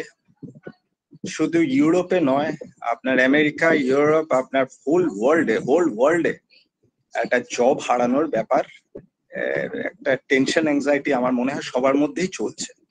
আর্টিফিশিয়াল ইন্টেলিজেন্স এসে গেলে অনেক জায়গায় অনেক কিছুই খেয়ে নেবে, সেটা একাডেমিক সাইডেও খেতে পারে, আমাদের অনেক জায়গায় খেতে পারে। তবে হ্যাঁ, আমি স্পোর্টস মেডিসিন ডক্টর, স্পোর্টসকে ভালোবাসি। Sports is an instinct. এই খেলা জিনিসটা ছোটবেলায় একটা বাচ্চার, 3 বছরের বাচ্চার সামনেও লাল বল মাল রাখলে সে ফুটবল খেলা জানে না, কিছু জানে না, গিয়ে একটা দৌড়ে গিয়ে একটা লাথি মারবে বলটাকে, তো বলটা যেদিকেই গড়াক। এই যে একটা ইনস্টিংক্ট, যেটা সেই ইনস্টিংক্টটা হচ্ছে আমাদের ভিতর ঢোকানো, এটা আর্টিফিশিয়াল ইন্টেলিজেন্স কোনোদিন কভার করতে পারবে না। এই একটা অদ্ভুত ইনস্টিংক্টকে কভার করতে পারবে না। দুঃখকে আর্টিফিশিয়াল ইন্টেলিজেন্স জয় করতে পারবে না, সুখকেও করতে পারবে না, আনন্দকেও করতে পারবে না, এগুলো করতে পারবে না। তো স্পোর্টস একটা ইনস্টিংক্ট। আর এটা হচ্ছে যেখানে পোডিয়ামটাতে আপনাকে করা হয়েছিল, এটা ফিজিক্যাল এডুকেশন কলেজ, কাপগেড়ি, খুব নামকরা কলেজ, খুব ভালো। আমাদের অর্গানাইজাররা খুব সুন্দরভাবে সেমিনার্স গুলো করছে, তার জন্য ধন্যবাদ সবাইকে জানাই। আর এই যে জায়গাটাতে ফিজিক্যাল এডুকেশন, যে জিনিসটা, ফিজিক্যাল এডুকেশন কিন্তু ফিজিক্যাল এডুকেশনের জায়গায় থাকবে, খালি physiological investigation, medical investigation, pathological investigation, আমি আমার লাইন থেকে বলছি, দেশ থেকে বলছি, মেডিকেল সাইড থেকে। সাইকোলজিক্যাল অ্যানালিসিসটা হবে না, হ্যাঁ ওটা আবার ডিফারেন্ট। ধরুন এই ফিজিওলজিক্যাল কিছুটা অ্যানালিসিস আর্টিফিশিয়াল ইন্টেলিজেন্স দিয়েও করতে পারবে, কিছুটা কভার করতে পারবে, কিন্তু কিছু জায়গায় হলে করতে পারবে না। কারণ sports is a very practically oriented scientific subject, practical oriented, physical practical oriented subject. আমি আশা করি বোঝাতে পেরেছি। সুতরাং প্র্যাকটিক্যাল যা সাবজেক্টের উপরে আর্টিফিশিয়াল ইন্টেলিজেন্স কত কি করবে, তো যার যার ভিতরে যতটা ক্যাপাবিলিটি আছে তারা শাইন করবে। সবাই তো আর মেসি হবে না, বা সবাই মারাদোনাও হবে না। সো যার যার ভিতরে ট্যালেন্ট, এগুলো সবই সব জেনেটিক্যাল কোয়ালিটিস। তো সেটা তো অন্য সাইডে চলে যাচ্ছে। আলোচনার মেন ব্যাপারটা হচ্ছে বৃহত্তর দিক থেকে দেখতে গেলে আমার মনে হয় স্কুল লেভেল থেকে, আপনি যেটা বললেন ওই ক্লাস 3 থেকে ক্লাস 8 যে প্রাইমারি লেভেলের যে ব্যাপারটা, আমি জাস্ট একটা আলোচনার বেসিসে বলছি, কারণ আপনার বক্তব্যের উপর আমার কোনো বক্তব্য নেই। এত সুন্দরভাবে আপনি বুঝিয়ে বলেছেন এবং ডিফারেন্সটাকে আপনি অনেক ভাবে মানে এটাকে ইয়ে করেছেন, মানে পরিষ্কার করেছেন যে কতটা ডিফারেন্স আছে। কিন্তু এই ধরনের যে ছোটবেলা থেকে আমরা বলি, এটা সব দেশেই বলে নিশ্চয়ই, বাচ্চারাই দেশের ভবিষ্যৎ। তো বাচ্চারা যদি ঠিক মতো নার্চার্ড হয় ছোটবেলা থেকে, not only with your academic খালি একটা পড়াশুনো, কম্পিউটার আর এইটা দিয়ে, তাদের মানসিক বিকাশটাকে ধরা দরকার আছে। যেটা আপনি বলেছেন সাইকোলজিক্যাল একটা অ্যানালিটিক্যাল জায়গা স্কুলেও থাকা উচিত, সাইকোলজিস্টদের থাকা দরকার, মেডিকেল জায়গাতেও থাকা দরকার। অনেকে চোখে ভালো দেখতে পায় না বাচ্চা, কিন্তু ব্ল্যাকবোর্ডটা দেখতে পাচ্ছে না বা কিছু দেখতে পাচ্ছে না। একটা ভিড়ের মধ্যে বাচ্চাটা সব স্টুডেন্টদের সাথে আছে, একটা কমপ্লেক্স হয়, আমি বুঝতে পারছি না, আমি এই ম্যাথমেটিক্সটা বুঝতে পারলাম না বা কি, কিন্তু সবার সামনে বলতে চায় না, লজ্জা পায়। এই লজ্জাটাকে কাটাতে হবে। আর চোখেও দেখতে পাচ্ছে না, কোনো পাওয়ার আছে কিন্তু ওর মা বাবা জানেই না ওর কাছে বাচ্চাটার পাওয়ার আছে, বা কানে কম শুনছে, সেটাও একটা ইম্পর্টেন্ট। এই জায়গাগুলো আমি মেডিকেল সাইড থেকে বলছি, these are also very important in the academic field to accept the education. If you are not, তা এগুলো না থাকলে তো পারসেপ্টেবিলিটি হবে না, যেটা পড়ানো হচ্ছে স্কুলে বা কলেজে সেটা পারসেপ্টেবল হবে না। তবে এটাই হচ্ছে ব্যাপার। আমার মেডিকেল সাইড থেকে আমি কিছুটা বললাম, এবং স্কুলে আমার মনে হয় একটা ডক্টরের খুব পার্মানেন্টলি থাকা উচিত, যে কোনো স্কুলেরই রাখা উচিত। এবং সেখানে যদি ডক্টর, ফিজিক্যাল এডুকেশন স্টুডেন্টস থাকে, আমি জানি না আপনাদের ওখানে স্কুলগুলোতে ফিজিক্যাল এডুকেশনের যারা আছে, যারা এক্সারসাইজ করায়, যারা স্পোর্টসে কিছু গেমস কতটা খেলানো হয় ওখানে, এবং তার থ্রুতেও অনেক কিছু জিনিস তৈরি হয়। আমার মনে হয় বিদেশেও এই সিস্টেম নিশ্চয়ই আছে, যাতে এদের মানসিকতা অন্যভাবে তৈরি হয়। কারণ খেলাধুলার মধ্যে দিয়ে আপনার অনেকগুলো এডুকেশন হয়, এগুলো নেগলেক্টেড বা কেউ মানে ইগনোর করে চলে যাচ্ছে। সেটা হচ্ছে একটা চ্যালেঞ্জিং অ্যাটিটিউড ডেভেলপ করে একটা মানুষের মধ্যে, একটা কম্পিটিটিভ ব্যাপার আসে, একটা হেরে গেলে যে খুব একটা দুর্মুষ হয়ে গেলাম, খুব মুচ্ছমান হয়ে গেলাম, ফ্রাস্ট্রেশন হয়ে গেল, এই জিনিসগুলো থেকে আমরা অনেকটা বেরিয়ে আসতে পারে বাচ্চারা। সুইসাইডাল টেন্ডেন্সি কমে যায়, ড্রাগ লেভেলের অ্যাডিকশন কমে যায়, যেটা ইউরোপেও আছে, আমেরিকাতেও আছে, সব জায়গাতেই আছে। ড্রাগসের একটা বড় ব্যাপার আছে, যেটা আমার মনে হয়। তো এইসব জায়গা থেকে মুক্ত প্রাপ্ত হতে পারবে ছোটবেলা থেকে, যদি প্রপার মোরাল এডুকেশন দেওয়া যায়।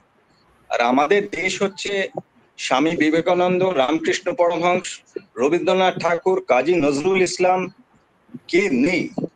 তো এনারা যে বিশাল পড়াশোনা করেছিলেন এরম ব্যাপার নয়, কিন্তু they are not PhD holders or any particular this thing. কিন্তু এরা যা মোরালিটি সাইড থেকে তাদের সাহিত্য এবং তাদের কথাবার্তাতে বুঝিয়েছে, তাতে কিন্তু উদ্বুদ্ধ হয়ে যদি সত্যিকারে আমরা আরেকটু মোরালিটিটাকে ডেভেলপ করতে পারি, তাহলে আমার মনে হয় এই করাপশনের মতো বা আরো অন্যান্য যেসব দুর্গন্ধগুলো এই এডুকেশন বা জায়গার মধ্যে দিয়ে গন্ধ ছড়াচ্ছে, সেগুলোকে দূরে ভাগাতে পারবে এবং সুগন্ধ নিয়ে আসবে আমাদের এডুকেশন সিস্টেমে। এবং আমার মনে হয় ওয়ার্ল্ড ওয়াইড এটা খুব ইম্পর্টেন্ট মেসেজ, এটা আমার তরফ থেকে মনে হলো, আমার একাডেমিক সাইড থেকেও আমি মনে করি। Thank you sir, thank you very much, অসংখ্য ধন্যবাদ স্যার। আমরা একদম আরেকজন মানুষ আমাদের সঙ্গে যুক্ত হয়েছেন, আমরা তার সাজেশনটা নেব। আজকে আমাদের সঙ্গে আছেন বিবেকজ্যোতি কলেজের, বিএড কলেজের সম্মানীয় প্রাক্তন টিচার ইনচার্জ মানস কুমার সাহু মহাশয়। স্যার আমাদের সঙ্গে যুক্ত হয়েছেন, আমি অসংখ্য কৃতজ্ঞতা জানাই মানস বাবুকে। স্যার, আজকের এই আলোচনা প্রসঙ্গে যদি আপনি কোনো মতামত প্রদর্শন করেন আমাদের সবার সামনে। আমাদের সঙ্গে আছেন মানস বাবু, মানস কুমার সাহু, বিবেকজ্যোতি বিএড কলেজে। Please sir.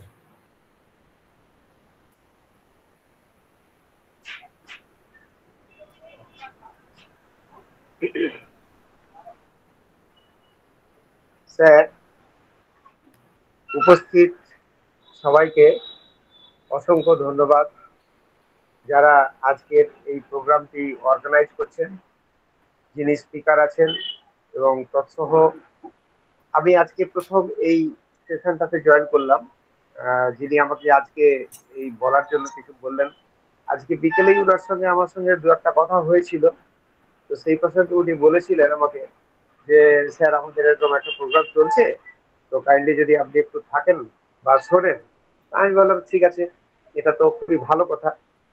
আর উনার কলেজের প্রিন্সিপালের সঙ্গে আমার বিশেষভাবে মানে পরিচয় আছে, তো যাই হোক সেগুলো অন্য পার্টে আছে। তবে আমি যেটুকু এখান থেকে শুনলাম, সত্যি খুব ভালো জায়গা, একটা খুব সুন্দর প্ল্যাটফর্ম, যে প্ল্যাটফর্মটা বিভিন্ন ধরনের মানুষকে বিভিন্ন ধরনের সহযোগিতা করতে পারবে বিভিন্ন লেভেলে, শুধু কেবলমাত্র যে একাডেমিক সাইডে আছে তা নয়।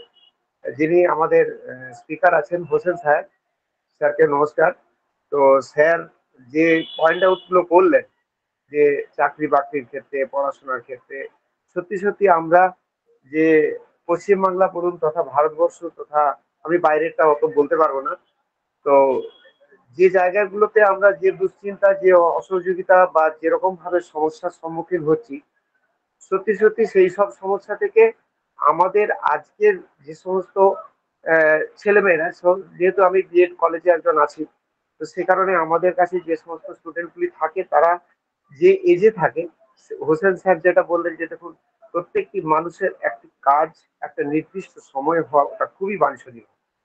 যেমন কি ধরুন, উনি এই প্রসঙ্গে একটা কথা বললেন যে একটা ছেলে মেয়ের বিয়ে থা করার, তারও তো একটা নির্দিষ্ট বয়স আছে, তারও তো একটা রোজগার করার বয়স আছে। তারও তো একটা সংসারের প্রতি লাইবিলিটি আছে। তো এইগুলো যে এই যে সমস্যাগুলো তারা ওভারকাম করতে পারছে না, সত্যি সত্যি খুবই সম্মুখীন, মানে সমস্যার সম্মুখীন হচ্ছেন প্রতিনিয়ত। তো তাদের প্রতি যে দিশাগুলি উনি বললেন সেটা সত্যিই খুব ভালো। এবং আমি মানে আপনাদের যারা অর্গানাইজ করছেন, কাপগাড়ি কলেজের স্যার যারা আছেন, তাদেরকে বলবো যে এটাকে আরো কিভাবে স্প্রেড করানো যায় সেটার উপরে যদি একটু আলোকপাত করেন বা কোনো রকম ভাবে মোটিভেট করেন, তাহলে সেটা মনে হয় আরো অনেক মানুষের কাছে অনেক সহযোগিতা মানে হবে, এটা আমি আশা করছি। আর অনেকটা সময় গেছে, সুতরাং আমি আর বিশেষ কিছু বলছি না। সবাইকে ধন্যবাদ, নমস্কার। সবাই ভালো থাকবেন, সুস্থ থাকবেন। সবার দীর্ঘায়ু কামনা করে ঈশ্বরের কাছে প্রার্থনা করে আমার বক্তব্য শেষ করছি। ধন্যবাদ। অশেষ অশেষ ধন্যবাদ স্যার। আজকে সন্ধ্যায় আপনাকে আহ্বান জানিয়েছিলাম এবং আমাদের সেই আমন্ত্রণ গ্রহণ করে আপনি উপস্থিত হয়েছেন এবং আপনার মূল্যবান মতামত আমাদের সাথে শেয়ার করলেন। আমরা এই প্রসঙ্গগুলো নিয়ে আলোচনা করব। আমাদের সঙ্গে সবিতা শতপথী দিদিভাই আছেন, উনি অলরেডি আনমিউট করেছেন। দিদিভাই যদি কোনো প্রশ্ন থাকে আপনি সরাসরি আজকে স্পিকার স্যার আছেন, ওনাকে প্রশ্ন করতে পারেন। এই প্রশ্ন করতে বলার জন্য, সুযোগ দেওয়ার জন্য অনেক অনেক ধন্যবাদ সবাইকে। হোসেন সাহেবের কাছে আমার খুব ছেলেবেলার কথা কিছু আমি মানে একটু উদ্গীরণ করতে যাই, সঙ্গীতও পাই না। উনি যে বললেন যে কাদা মাটি মাখার যে গন্ধটা বাংলাদেশের এখনো আছে গায়ে লাগে, এত সুন্দর কথা, মানে সত্যি সত্যি আমি আপ্লুত। কেন মৃত্যুর আগে পর্যন্ত ওই সোদা গন্ধটা আর পাবো না। সত্যি সত্যি আমার ভীষণ, আমার মেয়ে হয়তো মেয়ে আমেরিকায় থাকে, আমি আমেরিকায় ঘুরে এসেছি 13 সালে শিকাগোতে। পরে কথা বলছি স্যার, যে এই যে 3টে কথা আপনার বলবো। 1 নম্বর বললেন সোদা গন্ধ, কাদামাটি মাখার যে সোদা গন্ধ। 2 নম্বর গুঁতো দেওয়া। গুঁতো দেওয়া যে কথাটা বললেন, হ্যাঁ সেটা আমি এই মাদ্রাসের দিকে, দক্ষিণ ভারতের দিকে দেখেছি। এত ভদ্র এরা। আমরা যেরকম যে কোনো একটু অসুবিধা হলে, যেরকম ট্রেনে বাসে ইত্যাদি ইত্যাদিতে যদি কোনো একটুখানি সমস্যায় পড়ি, কোনো একটু অসুবিধা হয়, সেটাকে স্বীকার না করে, ধৈর্য না ধরে, তাকে হয় কোনোই দিয়ে গুঁতো দেবো, আর না হয় দাঁত মুখ ফেঁচিয়ে বললে। কিন্তু দক্ষিণ ভারতে ওইটা এত সুন্দর করে বলে, ইস করে। আমি হয়তো ফোটাতে পারবো না ব্যাপারটা, ইস করলেই ওরা বুঝে যায় যে পেছনে কেউ আসছেন, সরে যেতে হয়। এই যে ভদ্রতাগুলো, ইউরোপে যেহেতু আমি খোদ শিকাগোতেই ছিলাম 5-6 প্রায় 13 সালে, মাস 5-6 মতো ছিলাম। তা দেখে ছোট্ট ছোট্ট বাচ্চাগুলো। হ্যাঁ, প্রথমেই জানিয়ে রাখি, আপনার বাচ্চার জন্য আমার অনেক অনেক শুভেচ্ছা রইল অন্তর থেকে। আপনি আপনার বাচ্চা 2 বছরের বাচ্চাকে যে সব শিখিয়ে ফেলছেন, এগুলো আমাদের ভীষণ জরুরি। আমি মেয়ে এখন আমেরিকায় আছে, ওকেও খুব ছোটবেলা থেকে আমাদের টাফ ডিউটি ছিল একটা নার্সিং এর, আমাদের খুব ছোটবেলা থেকেই শেখাতে হয়েছে। কিন্তু আমাদের তো সবার সেই সুযোগ নেই।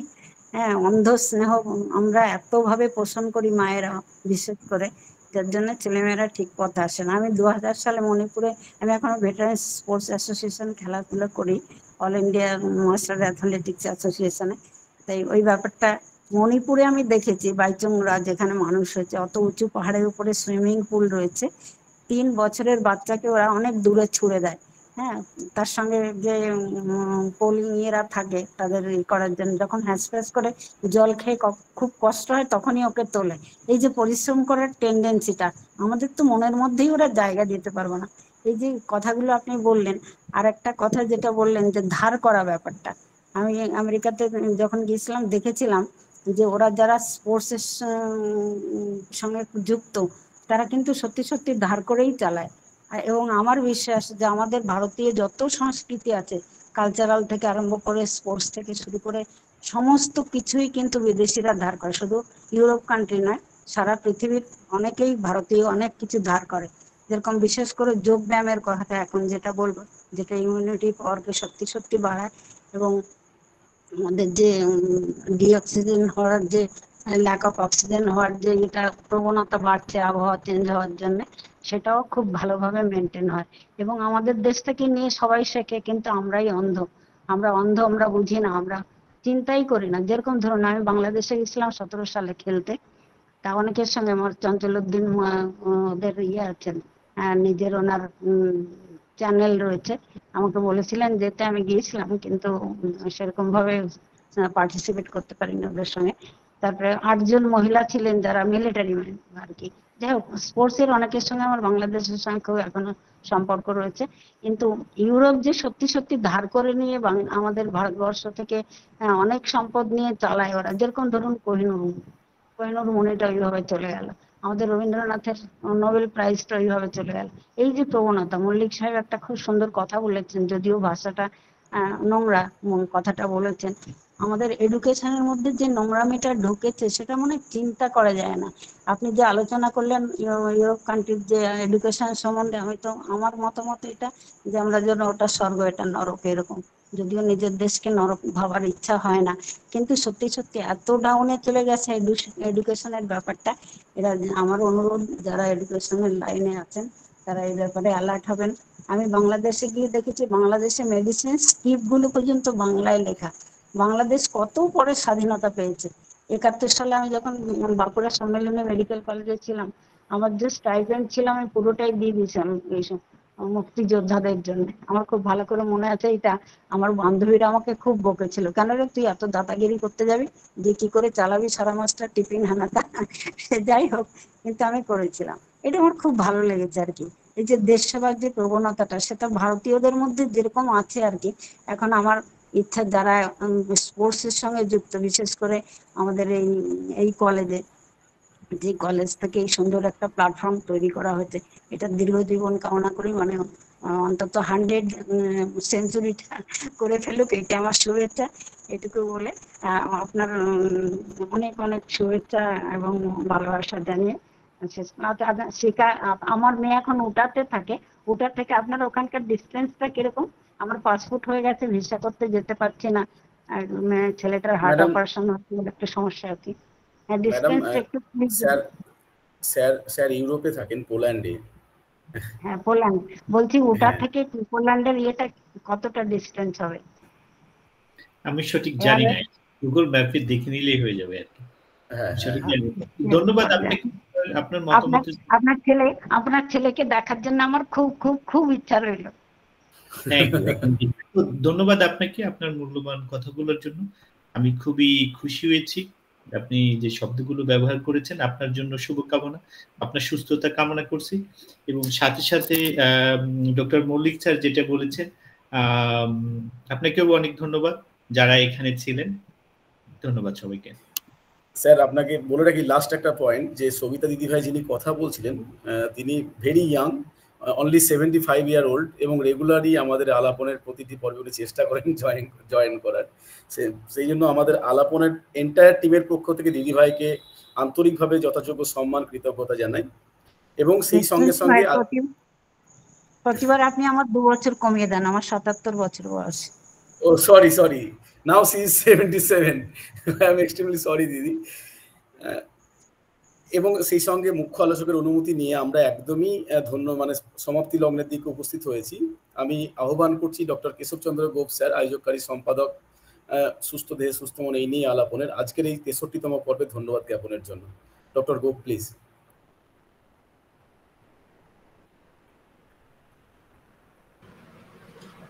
অনেক অনেক ধন্যবাদ ডক্টর মৃত্যুঞ্জয় দাস মহাশয়কে আমাকে এই সুযোগ দেওয়ার। আমরা আজকে সবাই যেন শ্রী রবীন্দ্রনাথ ঠাকুরের রাখি বন্ধন উৎসবের কথা মনে করিয়ে দিল আজকের এই আলাপন। এপার বাংলা ওপার বাংলার মধ্যে যে বিভেদ, হয়তো ভার্চুয়ালি আমাদের মনে হচ্ছে এপার ওপার, কিন্তু আলাপনের এটাই মনে হয় একটা সার্থক। কাজী নজরুল ইসলাম ওনার প্রেক্ষাপটে সেই সময়ে গান একটা লিখেছিলেন, যে গানটা আমাকে বারবার আজকে নাড়া দিচ্ছে। গানটা ছিল এইরকম: মোরা একই বৃন্তে দুটি কুসুম, হিন্দু মুসলমান। মুসলিম তার নয়ন মনি, হিন্দু তাহার প্রাণ, হিন্দু মুসলমান, হিন্দু মুসলমান। এই গানটা যেন আজকে সার্থক করেছে, এই জন্য ধন্যবাদ জানাবো আমাদের ডক্টর মৃত্যুঞ্জয় দাস মহাশয়কে। উনার সঙ্গে যোগাযোগ করে আজকের আলাপনে উনি এসেছেন। উনি উনার যে কিমতি সময় ব্যয় করে আমাদের এখানে এসেছেন, এই জন্য আলাপনের পক্ষ থেকে, আমাদের সেবাভারতী মহাবিদ্যালয়ের পক্ষ থেকে ওনাকে অসংখ্য ধন্যবাদ, নমস্কার জানাই। অসংখ্য ধন্যবাদ এবং নমস্কার প্রণাম জানাই আমাদের প্রথম এপিসোডে যার হাত দিয়ে আলাপনের শুভ সূচনা, প্রাক্তন উপাচার্য প্রফেসর অলোক কুমার ব্যানার্জি মহাশয় থেকে শুরু করে ডক্টর সুব্রত মল্লিক মহাশয়, সবিতা সৎপতি দিদিভাই, মানস সাহু মহাশয়, রাজীব আলম মহাশয়, বিপ্লব বাবু, সন্দীপ বাবু, সবাইকে যারা আজকে প্রশ্ন রেখেছিলেন তাদের সবাইকে যথাস্থানে নমস্কার এবং ধন্যবাদ জানাচ্ছি। ধন্যবাদ জানাচ্ছি আমাদের অধ্যক্ষ মহাশয় ডক্টর দেবপ্রসাদ সাহু মহাশয়কে, যার স্বাগত ভাষণের মাধ্যমেই আজকের ৬৩তম পর্ব শুরু হয়েছিল। এবং আমার প্রাণের প্রিয় ছাত্রছাত্রী যারা প্রায় ১.৫-২ ঘন্টা কোনো নির্দ্বিধায় নিজ আকাঙ্ক্ষায় কিছু শিখবো এই মনোভাবে বসে আছে, এই যে ইচ্ছা, এই তোমাদের ইচ্ছাকে প্রণাম জানাও। তোমরা এভাবেই এগিয়ে যাও। এবং আজকে সর্বোপরি ধন্যবাদ জানাবো আমাদের সঙ্গে উপস্থিত ছিলেন এবং আছেন ডক্টর নিতু দত্ত ম্যাম সহ আমাদের মহাবিদ্যালয়ের অন্যান্য অধ্যাপক অধ্যাপিকা বৃন্দ সহ যারা এই আলাপনকে এগিয়ে নিয়ে যেতে সাহায্য করে চলেছেন। এবং স্যারকে অগ্রিম সশরীরে একদিন আমরা এই প্রত্যন্ত ওই পাকের, আমরা সেই একদম গ্রামের ভাষায়, গাঁয়ে যেখানে আমরা বড় হয়েছি সেটাকে গ্রাম বলে না, গাঁ বলে, তো গাঁয়ের প্রত্যন্তরে এরকম যে একটা ট্রেনিং কলেজ হতে পারে, সেই জায়গাতে স্যারকে সশরীরে আসার নিমন্ত্রণ জানিয়ে, যদি কারো কোনো নাম নিতে ভুল ত্রুটি হয়ে থাকে সেখানে ক্ষমা প্রার্থী, সবাই ক্ষমা করবেন। সবাইকে যথাস্থানে আবার প্রীতি শুভেচ্ছা ভালোবাসা জানিয়ে আজকের ৬৩তম পর্ব এখানে শেষ করছি। সবাইকে শুভরাত্রি। সবাই ভালো থাকুন, সুস্থ থাকুন, আমাদের আলাপনের সঙ্গে থাকুন। গোপাই আপনার এই গান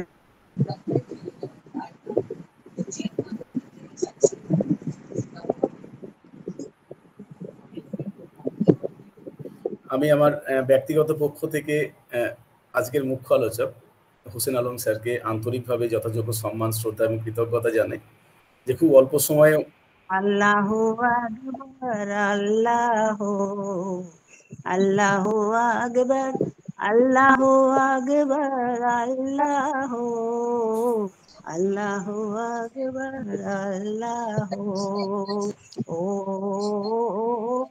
ও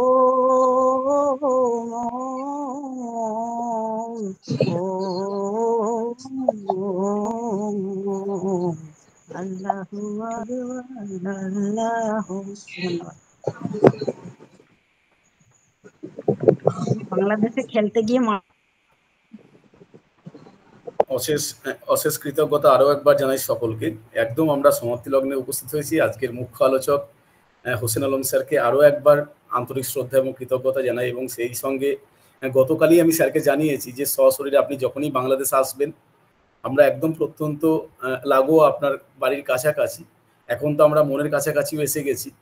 আমাদের দূরত্বটা যতই হোক, বাংলা, পশ্চিমবাংলা তথা ভারতবর্ষ থেকে পোল্যান্ডের বা বাংলাদেশের, আমরা এই আন্তরিকভাবে একে অপরের পাশে থাকবো এবং আগামী দিনে শিক্ষা জগৎ তথা আমাদের শিক্ষার্থীদের কথা ভেবে আমরা একত্রিতভাবে কাজ করবো, এই কামনা স্যার আপনার কাছে রইল। এবং সেই সঙ্গে লিপি আক্তার একজন বারবার হ্যান্ড রেজ করছেন, আমরা একদম অলরেডি ভোট অফ থ্যাঙ্কস করছি। ম্যাডাম, আপনি যদি কিছু বলতে চান আপনি আনমিউট করে বলতে পারেন। লিপি আক্তার ম্যাম, আপনি বারবার হ্যান্ড রেজ করছিলেন, সরি আমরা আপনার হ্যান্ড রেজ আগে খেয়াল করিনি, কিছু যদি বলতে চান আপনি বলতে পারেন।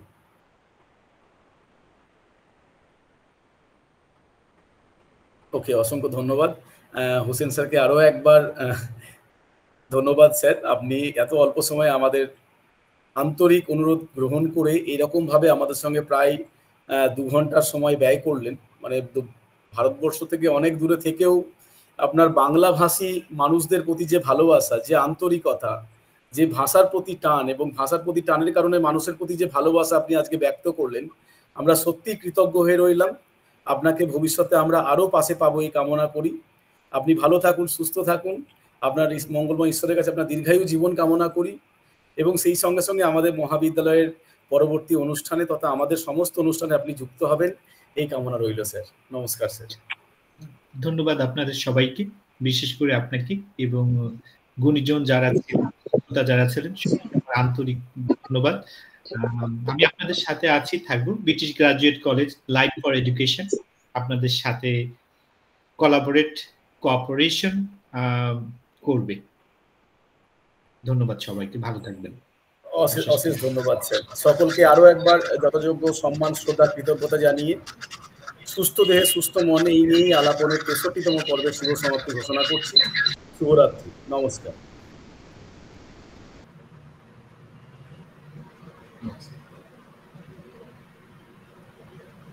কেশব স্যার রেকর্ডিংটা স্টপ করেছি।